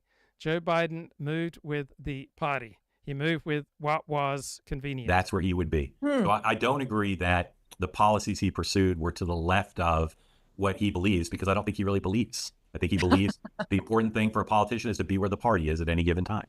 Right. Okay, Biden, did I want to ask? Oh yeah, what were the biggest mistakes you think the Democratic Party made in the election? In the 2024 presidential? Yeah, presidential election. Yeah. Starting when Harris took over, or? Oh, actually, either one. I mean, Biden's mistake was running, and his mistake was running in 20. He shouldn't have run in 20. His mental acuity decline had started in 17 or earlier, because I saw him in 17. It was clear he was not up for being in public life anymore. So he shouldn't have run in 20, and he shouldn't have run in 24. That's easily the biggest mistake. He shouldn't have chosen Kamala Harris to be his running mate. He shouldn't have stayed in so long that the party felt it had no choice but to let her be the nominee. He should have listened after 2 months when Democrats told him you need to shut the border down. He should have listened to them and shut the border. Yes, I wanted to ask about that. He should have listened to Larry Summers when Larry Summers said the spending bill is too much, it will cause inflation. He should have had a Secretary of Treasury who was like the Norman Schwarzkopf of the economy, rather than someone who could walk down any street in America and not be recognized. He should have stopped saying things like Jim Crow on steroids. He should have stopped demonizing half the country. That'd be some of the things I think were probably. That's a pretty good list. Well, and how about Kamala? She shouldn't have run. She should have said, I need to focus on governing with the president the rest of the way. There should be an open nomination fight. Someone else should be the nominee. Because as I say all the time about her, and I've known her a long time, well before she was a senator or vice president, Her Achilles heel is she does not like to make difficult decisions under pressure. And that is the job description of both presidential candidate and president. So if you cannot make difficult decisions under pressure and you have an aversion to doing it, to the point where you put things off and you speak extemporaneously, you are never going to be successful, because people want the commander in chief and someone who they're thinking of voting for to be able to make difficult decisions under pressure. Again, it's the job. So she should have just turned it down. And having taken it, I don't think she ever had a chance to beat Trump. I don't think she ever had a chance, despite the press's attempts to even things up. I just don't believe she ever could have won this race, because not because she only had 107 days, but look at the number of days she took off the campaign trail. It's incredible. No one I know, as far as I know, has calculated it. Yeah, I didn't know that. She took a tons of days. Every morning on the morning meeting, I would read her schedule. Many days, private meetings. With 107 days to go, you should be campaigning 107 days. She took lots of days off. You know why? Because they had to prepare her, because they know she does not like to make difficult decisions under pressure. So they had to prepare her for every interview, for the debate, for the convention. And again, I could tell you individual things I think she did wrong, like, of course, saying on The View, nothing particular comes to mind, would ask what the difference. Everyone I know who's ever run a city council race could tell you how she should have approached separating herself from Joe Biden without seeming disrespectful, but she was incapable of doing it. What should she have done? She should have said, I was part of a team. I supported the president. I support him now. And again, this isn't mine. This is what everyone I've asked who's smart said. But now I'm running on my own, and I want to make it super clear. And Joe Biden wouldn't be surprised by this. He's been around the block. Here are the things I'm going to do differently than the administration I served in did. 1, 2, 3. But you wouldn't do that. But again, I could tell you a bunch of tactical things. Switching messages every few days. Getting caught up in things like a guy made a joke about Puerto Rico and garbage and thinking she could drive that for 3 days. None of these tactical errors, none of them are close to the main thing, which is she should not have run. Yes. Who would you have liked to have seen run? Who would I have liked to have seen run? Mm-hmm. I don't know. I mean, I think the strongest probably would have been Governor Shapiro of Pennsylvania. I agree. But I will tell you, and I was a big fan of his, as is Barack Obama, as are the Clintons. I thought the way he handled the negative attacks that came at him when he was being considered to be on the ticket, I thought the way he handled them was so cautionary about his political What did he instincts. do? I don't remember. He didn't do anything. That's the thing. Okay. That's why I don't remember. He was the only one attacked. No one else had opposition research dumped on them. But he had 7 different things dumped on, and they failed to respond. And again, this is like 101. You cannot sit back and let people just dump oppo on your head and not have something to say. So I was surprised. He thought he was going to get it. I think he was going to get it, except they had a very bad meeting between him and Kamala Harris. But I think he would have been the strongest, although, again, I have a bit of a caution about that. I think most of the other people who talked about it would have been lost worse than she did. I think most of them, not only because they're not experienced enough, but because 107 days where you have to start from scratch would have been very hard. The one reason to pick her was, she basically kept the campaign team. She kept the office. She kept the people. It would have been very hard for anyone else to step in legally and practically and just start that. And standing up a campaign in 107 days, it would take you the first 25 to hire people and get it up and running. It would have been a challenge for any of them.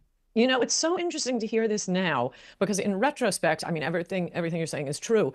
It seems so obvious that, of course, Trump was going to win. Yeah. And I got to tell you, other than listening to your two-way, I did not think that during the campaign. And especially, I mean, I loved your interview with Ann Seltzer, especially. So Barry Weiss hosts a podcast called Honestly, and she had Christopher Caldwell and Batya Ungar Sargon on the most recent episode. I'm a huge Christopher Caldwell fan, and I really warmed up to Batya over the past year. So as the person who I think on this call has been called a Putin puppet, most frequently for advocating for an end to the war along the lines that it is going to end ultimately along. Only I was saying it 1 million young men ago, when 1 million young men were still alive and $350 billion of American taxpayer dollars were still in this country. The question is not, people act like, oh, we hate Trump because Putin helped him and Putin is evil. It's literally, in the Gemara, we would call it pum fakert, like it's the exact opposite as we would say in Aramaic. The reason that they hate Putin... It just rolled off the tongue. Yes, go on. There was no better word for it. The reason that they cannot stand Putin, that Putin became enemy number one, a Hitler-like person, for insisting on a ratification of the status quo before invading Ukraine, which he did for 3 months. All he asked for was a ratification of status quo. The reason that became Hitler-like behavior was because they became convinced that without Putin, Trump would not have won. Without without Putin, our neighbors would not have gotten what they voted for. There's just a fundamental hatred of actual democracy in practice from the elites. And what was amazing about the reason Trump, my husband kept saying, why did Trump have to yell at him though? He should have realized what was happening, stood up, said meeting over, and walked out. And I said, I'll tell you why. Because for 10 years, the media has lied and lied and lied on Trump on everything he did. It was on the side of Zelensky, it was on the side of the elites, it was on the side of the deep state, and the entire Biden administration, Blinken, and all of those guys came from that same Obama world that had a total lock on the media. If we had not witnessed Zelensky undermining the deal with our own eyes, we never would have believed it, because Trump would have told us it happened and we would have been like, whatever. Because yes, Zelensky was alone in that room, but he had the media who was also in the room, was totally on his side, except that one guy from, One America News or whatever who asked why he wasn't wearing his suit. So, in a way, yes, he was alone because Trump had his administration with him. He had Bissent, he had Vance, he had Rubio. But what was amazing was that our administration, all of those people around Trump, are working for us now, not for the plaudits of the corrupt ruling class embodied by the media. And that's what we're really seeing here, is the triumph of democracy. Wow, you're so subtle. I just want to note you're viewing all of this in very partisan terms. Yes. Okay. You really are. My left versus right politics. And oh, I think that's Brianna Wu, and no, thank you. All right, here are a couple more excerpts from this exactly episode. How 78% of Americans want this to go down, and in a democracy, that is what's supposed to happen. I don't disagree with you that a majority of Americans are. But I don't think that you disagree that there's in two respects. Okay, I want to get Christopher essential. There's nothing essential about the American-Russian. We're not like Serbs and Croats. There's not sort of this isn't an age-old dispute, although there are certain habits from the Cold War. I think, to get back to Matt Continetti a bit. Yeah, please. I think one of the things that makes Matt want to change terms is that actually the situation in the world has changed. And America is weaker in two respects. The first, internationally, it controls much less of the world economy than it did 20 and 25 years ago. And it actually has a less dominant position in manufacturing. It now has certain dependencies that it didn't have before.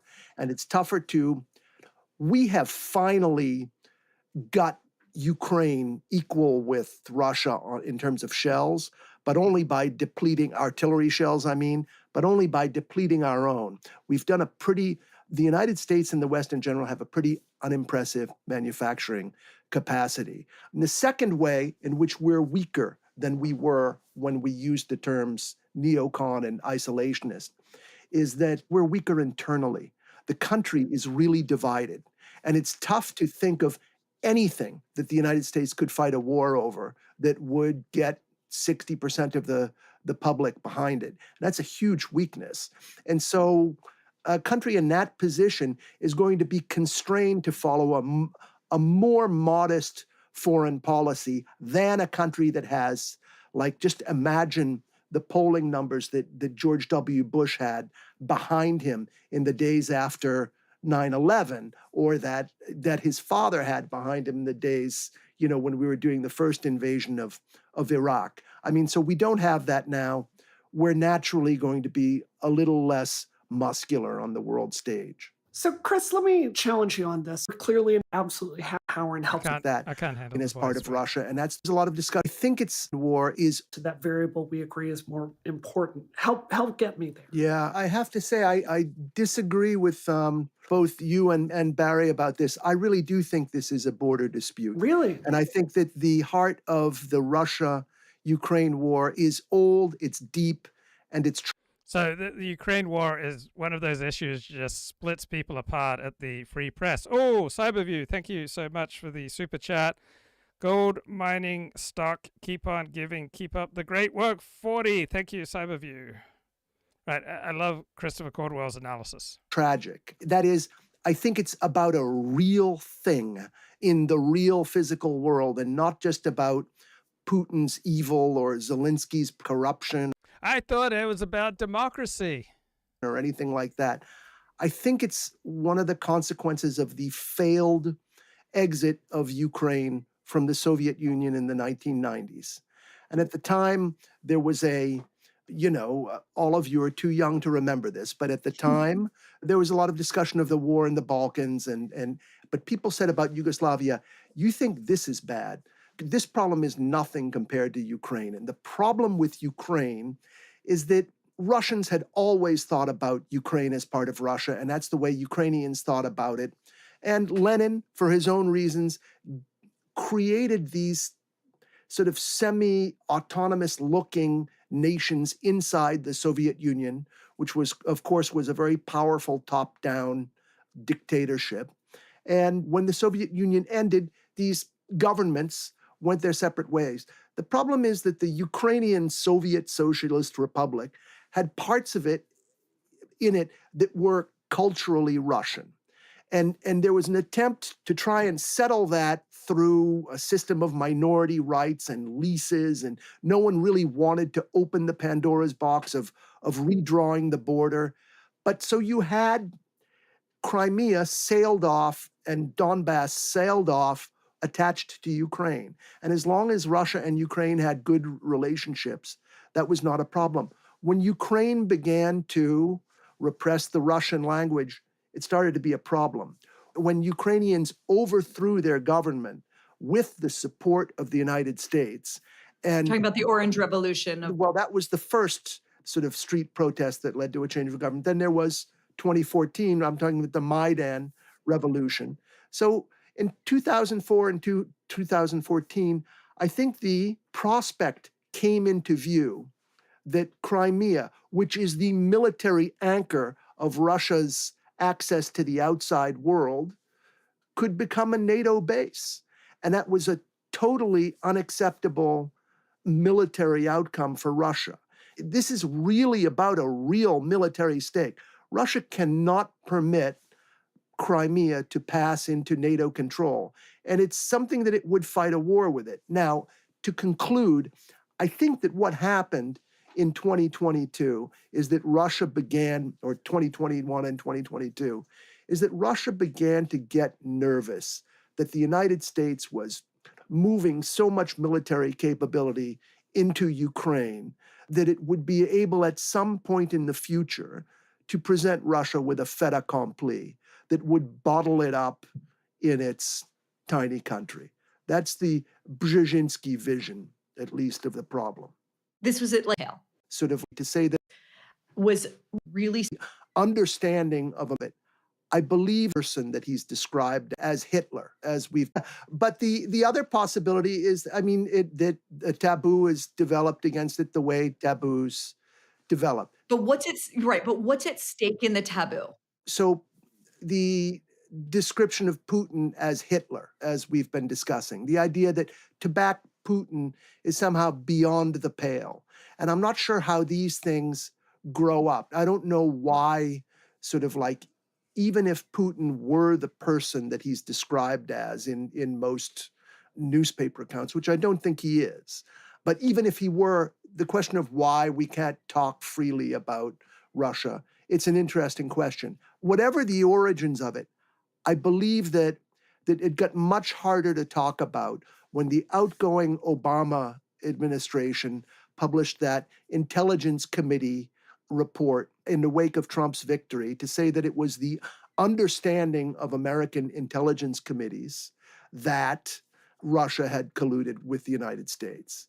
Because then it became sort of unpatriotic to push back. But Peter Thiel said something in a conversation with me just after the election that has really stayed with me in thinking about foreign policy. No, I'm not normally this huge Peter Thiel fan, but here's a good point. And the possibility of a kind of World War III. And, he always just has like such an orthogonal perspective on everything. And one of the things he said in that conversation was really about how, like, there's certain, like, we reach for the most recent thing. So it's like World War II. is the way that we think about everything. Or you could argue in this case, the Cold War is the way that we think about everything going on right now. And he was making the case that, I don't know, maybe we're in a more kind of like pre-World War I type Soviet Jewry viewpoint. There's another thing about me, such an impact on me and the way that I see the world. And the notion that we don't have any kind of seemingly, I guess, morality. Oh, I see that the morning show is on Jesse Waters. That's Even some Democrats were shocked by what went down. To not stand for that little boy is aberrant and disgusting behavior. So they not only do they lose the high ground, but they shock the conscience, I hope, of many Democrats. And I know some Democrats who texted me. Where's the Democrats' national pride? Okay, a little bit more here from Christopher Caldwell. Infusing our foreign policy beyond our own self-interest, I think makes me profoundly uncomfortable and feels to me very... Hey, when was the last time you saw a bald homeless man? Right, it seems like everyone who's homeless has a great deal of hair. So maybe it was Lindy Man who pointed that out on X. I just read that. It's like, yeah, I don't remember seeing bald homeless people. What's up with that? Not American. Does that make sense?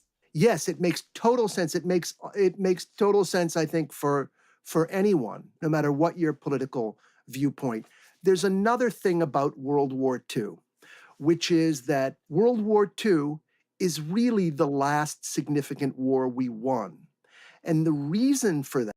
Oh, I just saw a replay of myself. And don't do this kind of gesture, all right? When George H.W. Bush did this kind of gesture at Roger Ailes in 1988, right, schooling him for debate prep with Michael Dukakis, told him, don't gesture like an F word. And so when you gesture, you want to keep it in this fairly narrow box here, right? This is the room where you make gestures. You don't go like this, all right? Looks very, very weak. And, yep, that was some pretty weak body language I was showing. I apologize. That is that the countless wars we've been in after that have befitted our role as the victor in World War II. That is, they've been policing actions. The police don't, declare victory when they keep a neighborhood safe. So we've been doing these kind of thankless things. And so when we look back to try and sort of figure out what the moral meaning of war is, we look at World War II. And so we've clung to World War II as our model of war for much longer than peoples usually cling to, to wars as like working knowledge. Now, we'll always have, World War II will forever be a glorious part of our national history, but as sort of like a rule of thumb that if you've got a class of veterans who say, okay, this is the way we did it in World War II, and we were really on the right track. We've clung to that model of making our day-to-day judgments long after those veterans are gone, actually. We've done it for a very long time, and it's quite natural that we'll be looking for a replacement paradigm, I think. If I could just, I never... Guys. Barry, I'm advocating that by which how does... We should all be jumping per person to we're still in this country. Ratification, realized what was happening, stood up, said meeting over, and walked out. And I said, I'll tell you why. Because for 10 years, the media has lied and lied and lied on Trump on everything he did. It was on the side of Zelensky. It was on the side of the elites. It was on the side of the deep state. And the entire Biden administration, Blinken, and all of those guys came from that same Obama world that had a total lock on the media. If we had not witnessed Zelensky undermining the deal with our own eyes, we never would have believed it, because Trump would have told us it happened and we would have been like, whatever. Because yes, Zelensky was alone in that room, but he had the media who was also in the room, was totally on his side, except that one guy from, One America News or whatever who asked why he wasn't wearing a suit. So, in a way, yes, he was alone because Trump had his administration with him. He had Bissent, he had Vance, he had Rubio. But what was amazing was that our administration, all of those people around Trump, are working for us now, not for the plaudits of the corrupt ruling class embodied by the media. And that's what we're really seeing here is the triumph of democracy. Wow. Wow. Batya Unga Sagan, bringing it there, along with Christopher Caldwell. Is there more here from Christopher? 78% of American moral guiding principle. His work and what I did my thesis on was about the advent of that, like how that as is, or just sign it. From one point of view, he needs. Okay, I guess that's all from Christopher Caldwell. Now, you're probably wondering more about how is it that the great actors, the great speakers, they don't give away their necks? Hello, this is Robert Rickover at Body Learning. Full of black notes, and you were nervous about not being able to play all the notes. So there are a lot of elements beyond your wrist. So I think the very first... So this is Pedro de Alcantara talking about how musicians can benefit from the Alexander technique. First duty of an Alexander teacher is to help you let go of fixed ideas about what your problems may be and get you to step back a little bit and look at the larger picture and start noticing things that you do habitually that you're not aware of. So probably in the first lesson, I would put you into a number of situations, some of them very simple. You sit, you stand, you say something. Some a little bit more demanding. I might take you off balance and see how you react. And you can react either by freaking out or calming down. And I think you will see that I'm talking to an imaginary musician, that in many situations you freak out a little bit, and sometimes you don't know that you're freaking out. You think it's normal to react the way you're doing it. And if you stop freaking out, you can think much more. So you can't emotionally freak out without compression, right? Every emotion is only available to you with a particular alignment of the body. And if you get out of that particular alignment, you will no longer get access to that emotion, right? With all the upward direction I've got flowing through me right now, I cannot feel depressed, right? I am going to feel fairly calm. All my emotions are going to be variations on calm and poised because I've got that much upward direction. To feel depressed, you have to literally physically depress yourself. You have to pull down. All right, to get angry, you have to get out of alignment and you lose your neck and your shoulders rise up and your head juts forward, all right, pulling you out of proportion with your body. You go into fight or flight, all right. To feel anger, you have to use all sorts of weird contortion, right? And you probably won't notice it. But when you freak out, when you get angry, when you get depressed, right, these emotions are only available to you if you align your body in a particular way, right? The emotions of poise and calm and equilibrium and joy. Similarly, they're only available to you with certain alignments of the body, right? As poised as I am right now, I'm not going to be able to laugh really hard.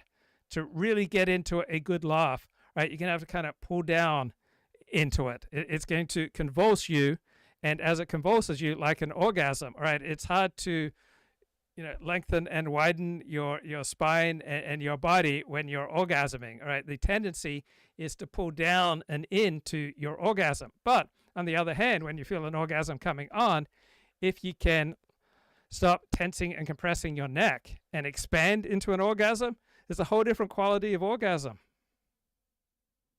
So every emotion only available to you with a particular alignment of your body. Constructively about your life, or about the problem, or about your wrist, or about the score, or about the conductor, or about the profession. So I think that's what I do in the first lesson, is just help you find a little distance from your problem and take a sort of playful, constructive attitude to the situation. Mm-hmm. And then as lessons proceed, maybe just say a word or two about the teaching process over a longer period of time. It's so highly variable. I've had some students who took intermittent lessons over 18 or 19 years with me. Now, I'm not saying that a musician must do that. What I'm saying is that in 19 years, you can do a tremendous amount of different things.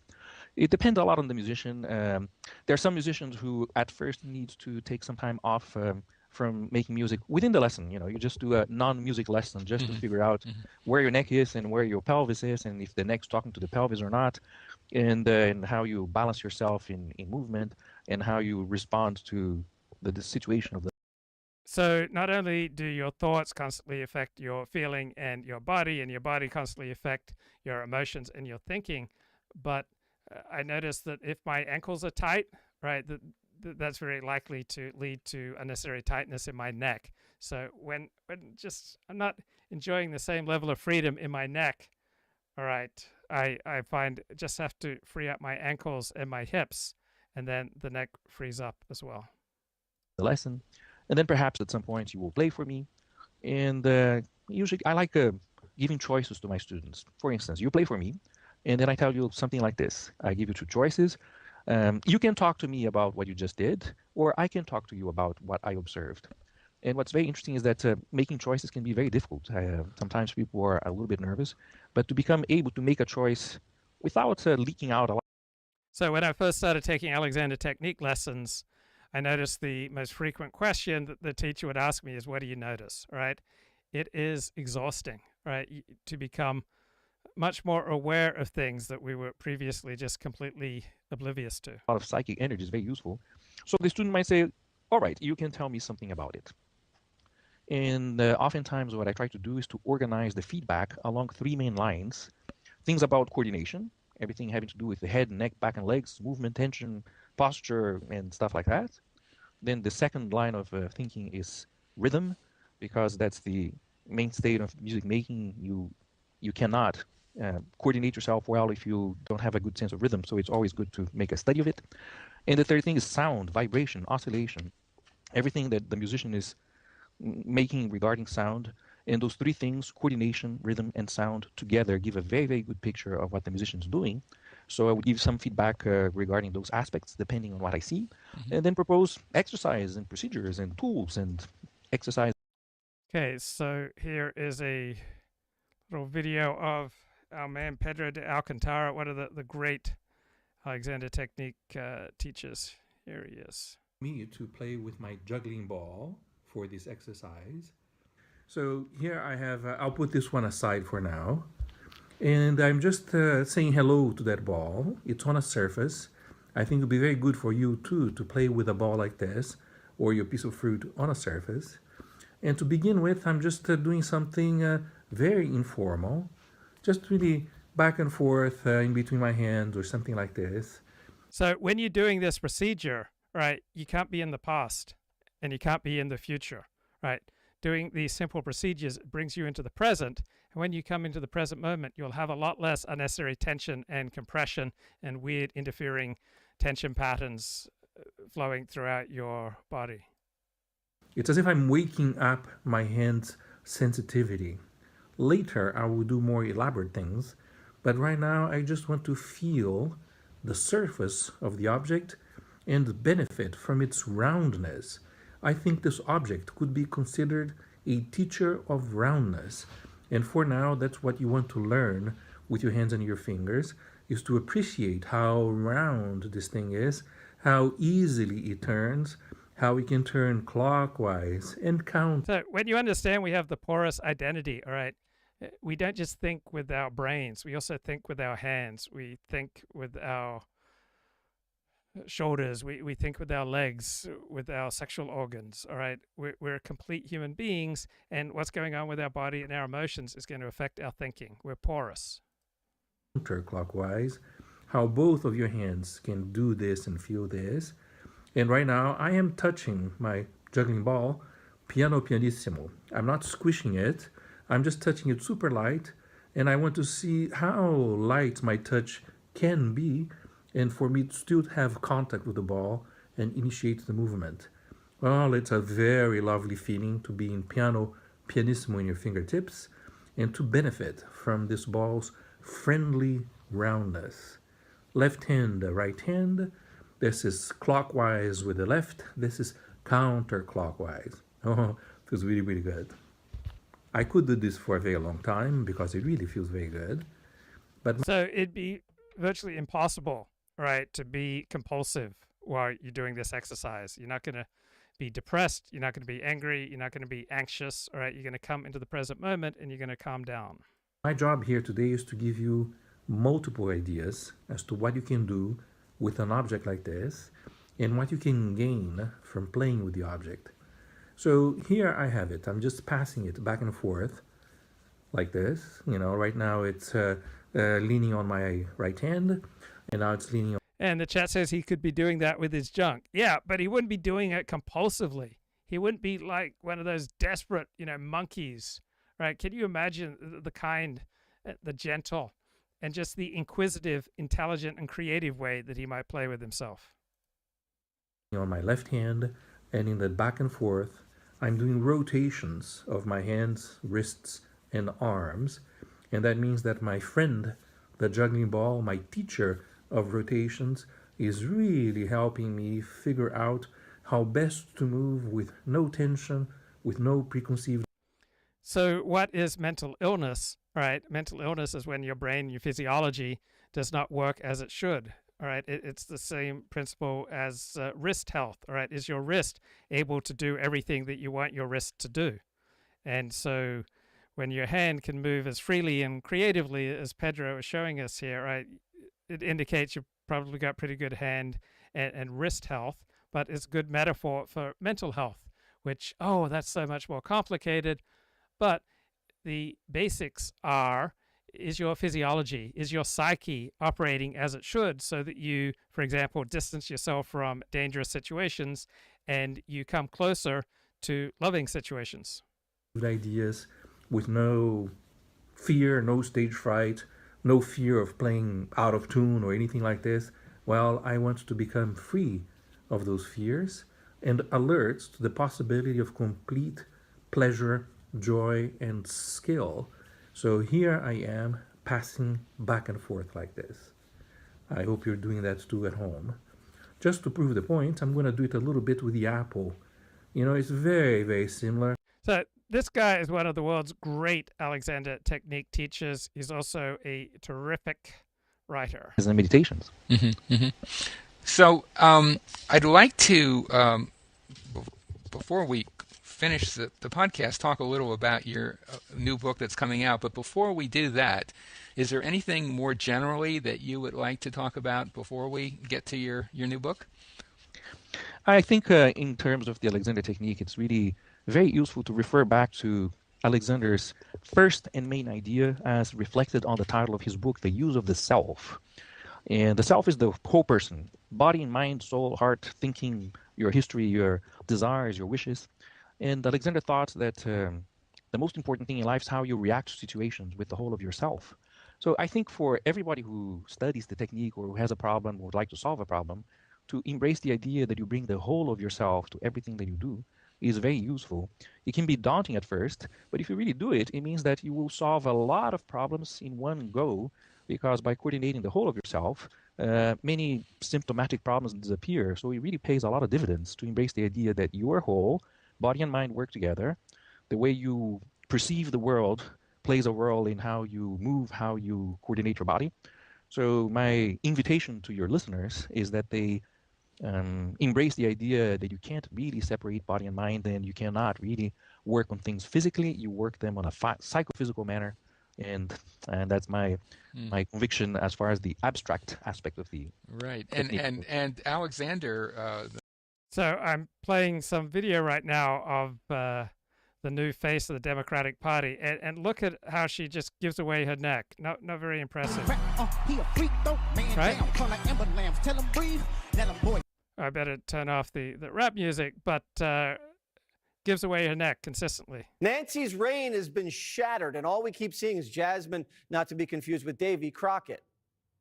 This is not what we should be doing. I don't even know why we fighting with Greenland. Why we fighting with Greenland? We fighting with Canada. We fighting with Mexico. Yet we in love with Putin. What is happening? Like, this is not America. This is a terrible nightmare. Somebody slap me and wake me the up, because I'm ready to get on with it. If you could tell Donald Trump anything tonight. So notice the bobblehead, all right? Not an effective basis for speaking. What would you tell him? I would tell him to grow a spine. and stop being Putin's hoe. So when she's continually compressing her neck, right, it's sending all these layers of interfering levels of tension and compression throughout her body. Ooh. So Crockett's the new face of the Democratic Party, and I love it. Right, look how little neck she's got, right? No upward direction. I think she should run for president. Maxine Waters, no relation, wants what Crockett has. She's jealous of these young up-and-comers, and now she's screaming at her computer about big balls. You know that I was not about to put up with that bullshit that he was going to talk about tonight. Yes, Elon Musk, because Elon Musk had the money to buy him. And all right, she's not an effective public speaker. Her head is just bobbling around. we don't know everything that Elon Musk has done with his high technology ass. We don't know what he's being accused of by. She just radiates anger and unhappiness, but these emotions are only possible due to the ways that her body, her physiology, her muscular alignment are so contorted and compressed. Some, as it may relate to the election. Democrats don't have a plan to fix the country. They just want to curse and. Okay, let's get back to Pedro de Alcantara. The man you mentioned there, F. Matthias Alexander, is the developer of this work.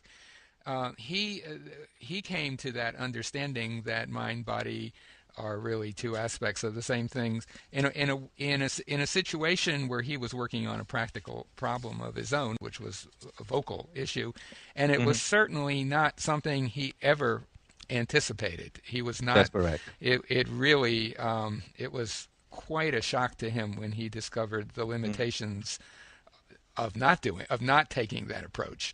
I mean, he was not a philosopher by inclination, and when he came up with that understanding, basically in the late 19th century, 1890s, that was pretty far out thinking in the West, at least.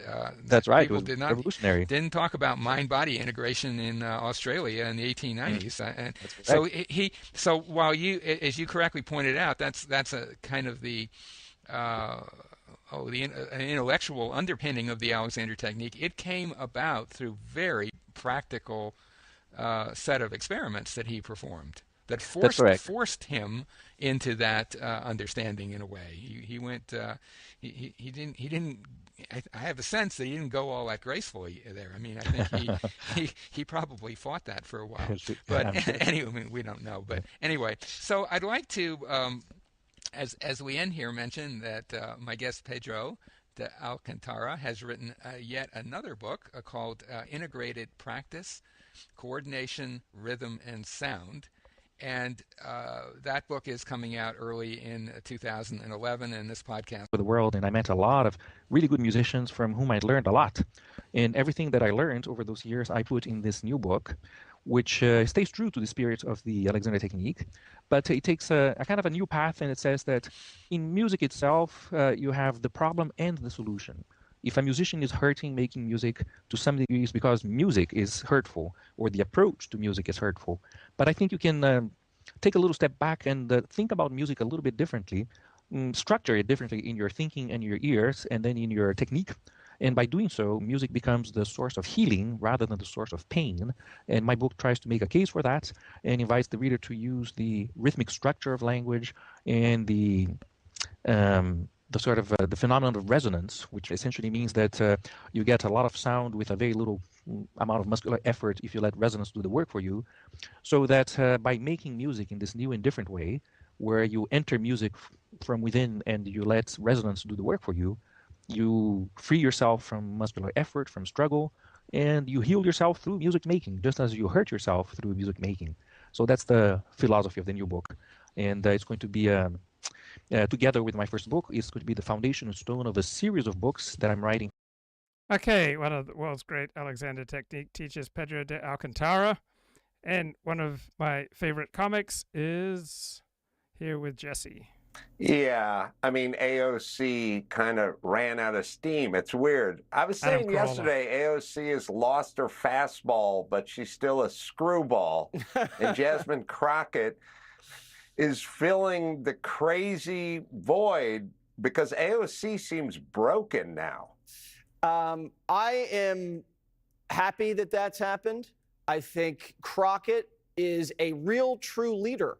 And it's basically her nomination if she wants it. How about the cane? They should put this cane in the Smithsonian. This thing's going down in history. How about the ponytail? The ponytail should go in the Smithsonian right next to Archie Bunker's chair. I mean, that thing is a fire hazard. It's like the men in the Democratic caucus have ponytails.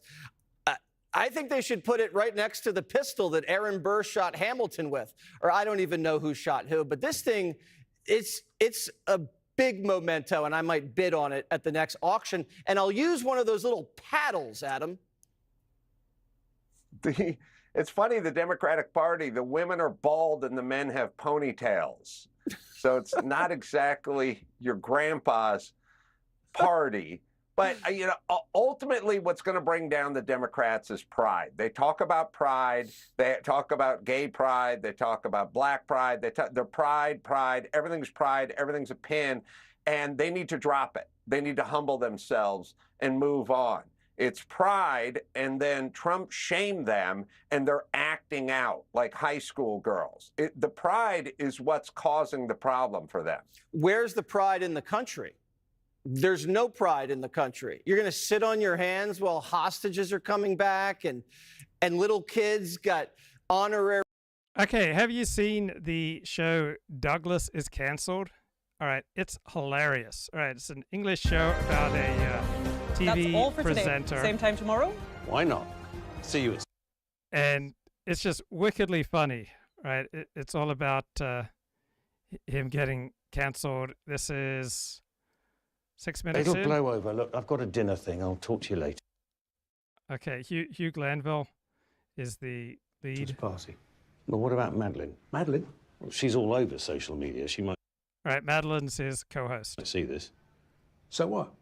Well, she's, you know. What is she? Well, sometimes she's. I'm holding my breath in terror at your next adjective and praying it will not. Right, so the more prestigious your position in society, right, the more likely you are to be cancelled. And so there's relentless pressure to be as bland and inoffensive as possible. Referred to the fact that she's female. Well, Madeline is. Madeline. Well done. Well, net zero cognitive content. Verging on thought for the day. Madeline will be fine. She adores you. You know that. Okay. Everyone knows that. Sorry, what? It's got 300 followers. Who has? Patrick Harland, the tweeter. 300? Well, that's nothing. That's just friends and friends of friends and a bot farm. So, of course, one tweet about an ill-advised remark while drunk at a wedding gets this TV news presenter in the United Kingdom It'll cancelled. burn itself out. I'll see you. Douglas, seriously, what was the joke? I really don't remember. I hate jokes. Why can't people just say things? Good, that's a relief. A relief? Okay, so now he goes to dinner with his gay agent. Jason Willings. Jason. Cancer. Bad kind. It's a big secret. Not sure he knows. Jason's dead. I just love British understatement, British humor, particularly of the upper class variety. Dead? He died 3 weeks ago. Of what? Cancer. That was sudden. Well, no, it wasn't. Not to me. Okay, about this Twitter thing. Yeah. What do you think? Do you think... It's just so much fun watching older people grapple with technology. I remember when my blog came out, everyone in the porn industry, I was writing about the porn industry at the time in 1997, 1998, and I was like, what's a blog? Nobody reads this. Okay, they read this, but it's outrageous. Oh, okay. So just all the levels of denial that would go down as my blog was picking up 1,000 readers a day, 5,000 readers a day, 10,000 readers a day, 15,000 readers a day, and it became impossible to ignore. There's a problem here. I mean, should I be doing anything, talking to anyone? Any ideas, any suggestions? Hang on. Hang on. Next, do me a favour. Okay, about the Twitter thing. Twitter. What can you do? Well, yes, what can I do? Exactly what can anyone do? This is his agent. What, are you worried about it? About the tweet about me? Are you worried about it? No, of course not. Really? Good, that's a relief. A relief? Yeah, big load off, thanks. So you are worried? Not now, you reassured me. Quite honestly, I was bricking it. Haven't touched a food. But, yeah, no, but in the unlikely... All right, just so many different layers to this TV show, and now everyone's starting to look at him as news of his offensive joke gets around on Twitter. What was it? I don't actually remember it. Yeah, seriously. I'm being serious. It's probably just one of your usual ones, yeah? My usual ones. Your usual misogynist ones. It was sexist, not misogynist. He keeps saying he was sexist, not misogynist. One of your usual ones. My usual what? What are your usual misogynist ones? Look, my point is, in the event that anything happens, if anyone says anything or accuses me of anything, what do we do? Oh, simple. It's a piece of piss. It's the whole agency playbook for that. Okay. Well, we release a carefully worded statement. Oh, so now he's happy. It's like, there's a solution to this problem. Saying what? Well, apologising, obviously expressing remorse, obviously. Yes, obviously. And then explaining, with great regret, this agency is now severing its connection with Douglas Bellers following his recent unacceptable remarks. How does that help me? In the global sense. The global sense? Well, someone has to take one for the team. What team? Team you and me. And it's me. Well, you're the misogynist. No, I'm the sexist. You're the misogynist. No, I'm the sexist. Gets pretty quiet in the restaurant. It won't come to it, but I'll draft something this evening, run it by you. You can put a quote. And the producer ends up trying to hire someone to write a joke to get them out of this trouble. And the protagonist, his wife is a newspaper editor, and she's not too thrilled with his co-anchor. Why isn't it safe to leave the door open? Claudia, there's a lot of valuable stuff in this house, and surprisingly enough, we don't want it stolen. Oh, so it's all about your possessions, and who cares if I get raped? Please, can you stop finding a reason to argue with me every single time? Or time. Like, just looking at me sends her into a rage. The minute we make eye contact. Yeah, mothers and daughters. Fathers and sons. Not so easy. I can see it on page 5 if it's a slow day. Cheer up, there might be an atrocity. Well, there's a war, there's flooding every second Wednesday, there's a climate crisis. I mean a proper atrocity. Someone off Blue Peter having a wank on a webcam. Oh, for Christ's sake. A drive-by dead naming. A royal being slightly offhand to a minority. There is... A drive-by dead naming, a royal being slightly offhand to a minority. Right, this would be a real atrocity. Still actual news in the world, isn't there? I mean, things are still happening, or did it all just stop and I didn't notice? Darling, there is all the human misery and suffering a journalist could wish for, but we live in a world where a newsreader... All the misery and suffering that a journalist can wish for. Journalists get excited, right? The more suffering, the more journalists get excited, because the bigger the story, and the bigger the story, the more money they can make, and the better it is for their career. Readers' arse can push a war off the front page, and you, my dear, like it or not, are in possession of a newsreader's arse. Handle it with care. Well, according to Toby, my voice is an instrument of death. Is it my arse now? They're both good, honey. Just remember which one to talk out of. This is gold. All right, this show has so many layers. Douglas is cancelled. Madeline was not defending you. Of course she was. We're friends. No, your colleagues. We're on... So her colleague retweets the original offensive tweet and says, oh, that's not the Douglas I know. Right, very underhanded. On the same side, we're a team. Look at what she actually said. Yeah, look at it. Don't believe this, not my co-presenter. So she's saying she doesn't believe her co-presenter behaved like that because she knows him so well. Exactly. That's good. Or she's describing your behaviour as unbelievable and saying she no longer wants you as her co-presenter. Right, if you take the situationist approach, you're no longer surprised that people behave differently in different situations. Presenter. Do you think?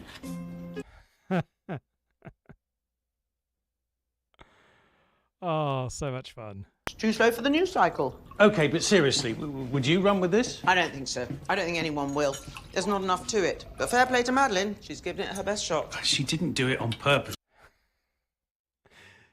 So the producer ends up trying to hire hire a joke writer to come up with a joke that the lead character can't even remember. But they've got a daughter who's at university, and she's threatening to cancel her newsreader following. Thin's a description. You always say it. She's always thin. Are you fighting about the tweet? The tweet? Yeah, I saw it. Which one? Which tweet? About Dad's sexist joke. The one he told at Uncle Rapey's wedding. Uncle Donald. Uncle Rapey, I've told you. About Uncle Rapey. Uncle Rapey. what? His inappropriate language around women. He's not being inappropriate. He's just being funny.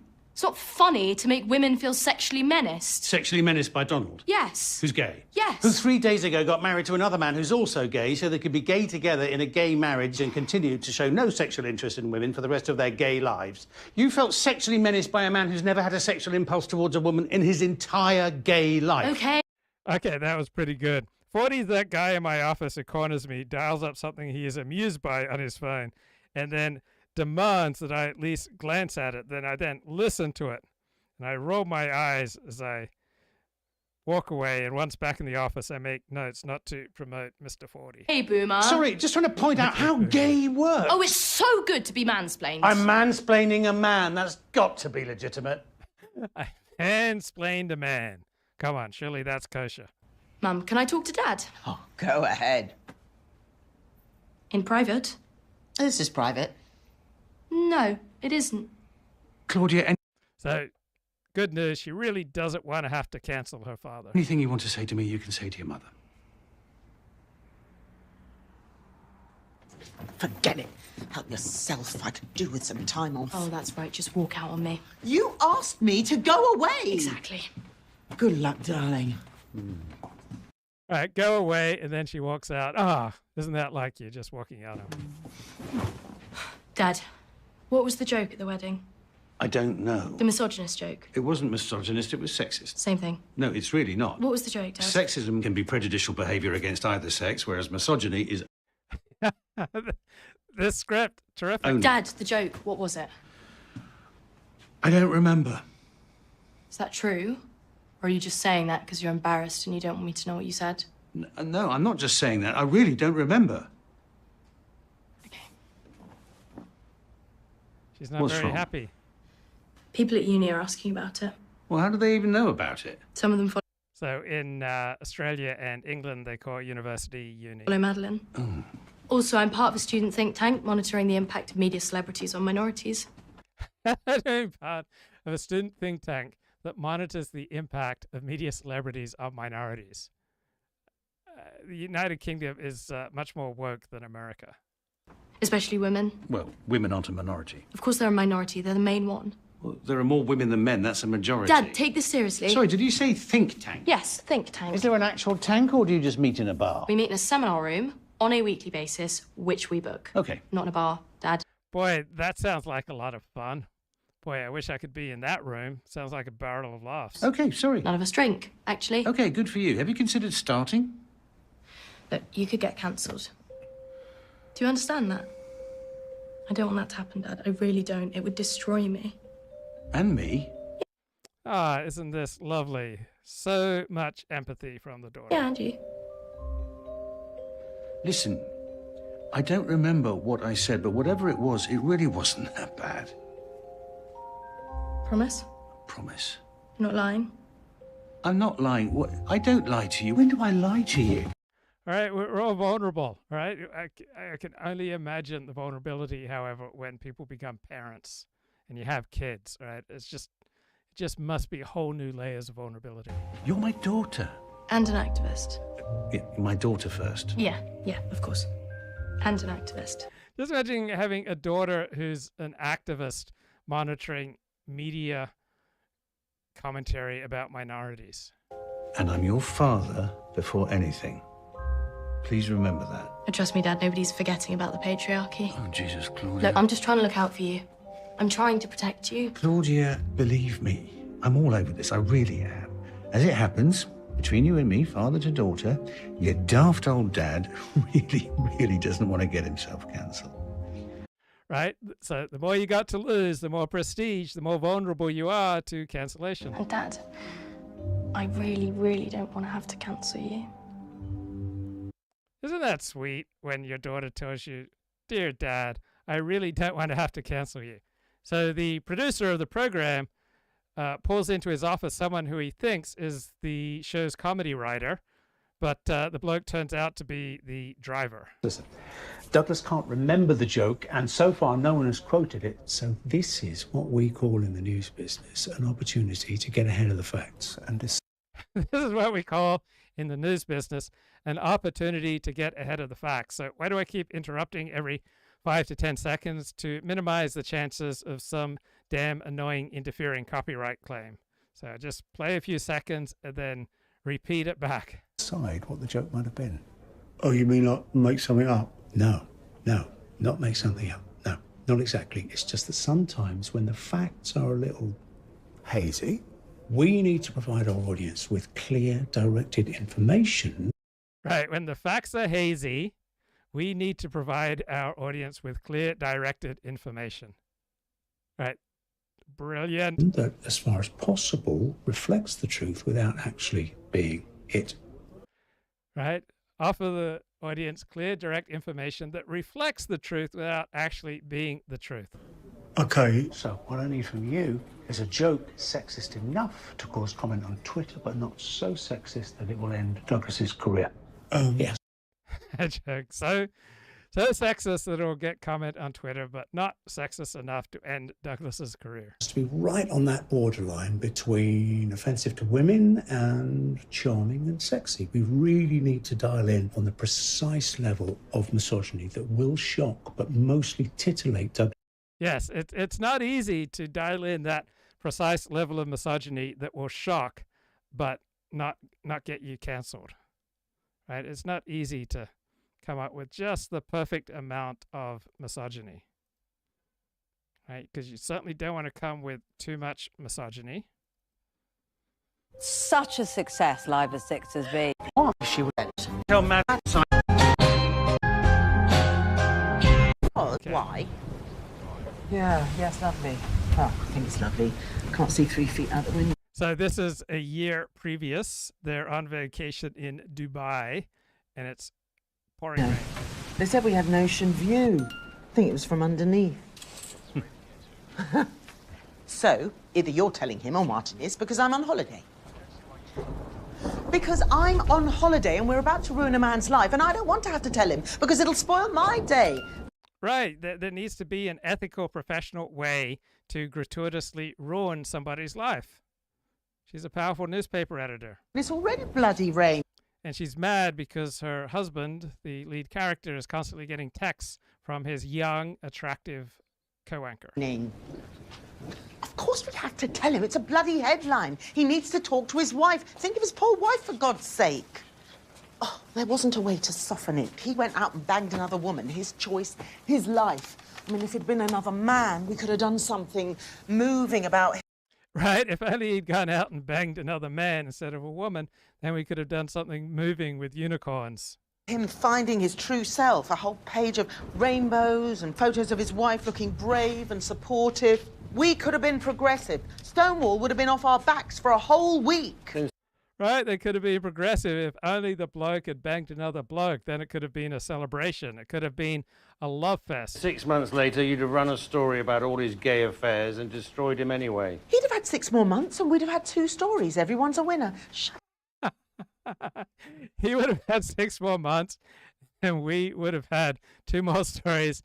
Everybody's a winner. Madeline. This sucks. What are you going to do about it? Well, it's not exactly our fault it's raining. But it's Dubai. Yep, still not our fault. I mean, Dubai. We have not been lucky, yes. What are we doing here? I mean, why here? They execute gay people and it won't stop raining. Why are we here? They execute gay people and it won't stop raining. That's why we're in Scotland. They don't execute gay people in Scotland. They don't execute gay people in Dubai. Gay people are executed everywhere, Dad. No, they aren't. Would you like a list of countries where they're executed? There's a chance I might know, seeing as I'm a journalist. Stop it, Dad, not this again. No, seriously, would you like a list of... Can you imagine the pleasure of having this left-wing activist as your daughter? Countries where homosexuality is punishable by death? No. Why not? Because it's racist. She doesn't want a list of countries where homosexuality is punished by death. Why not? Because it's racist.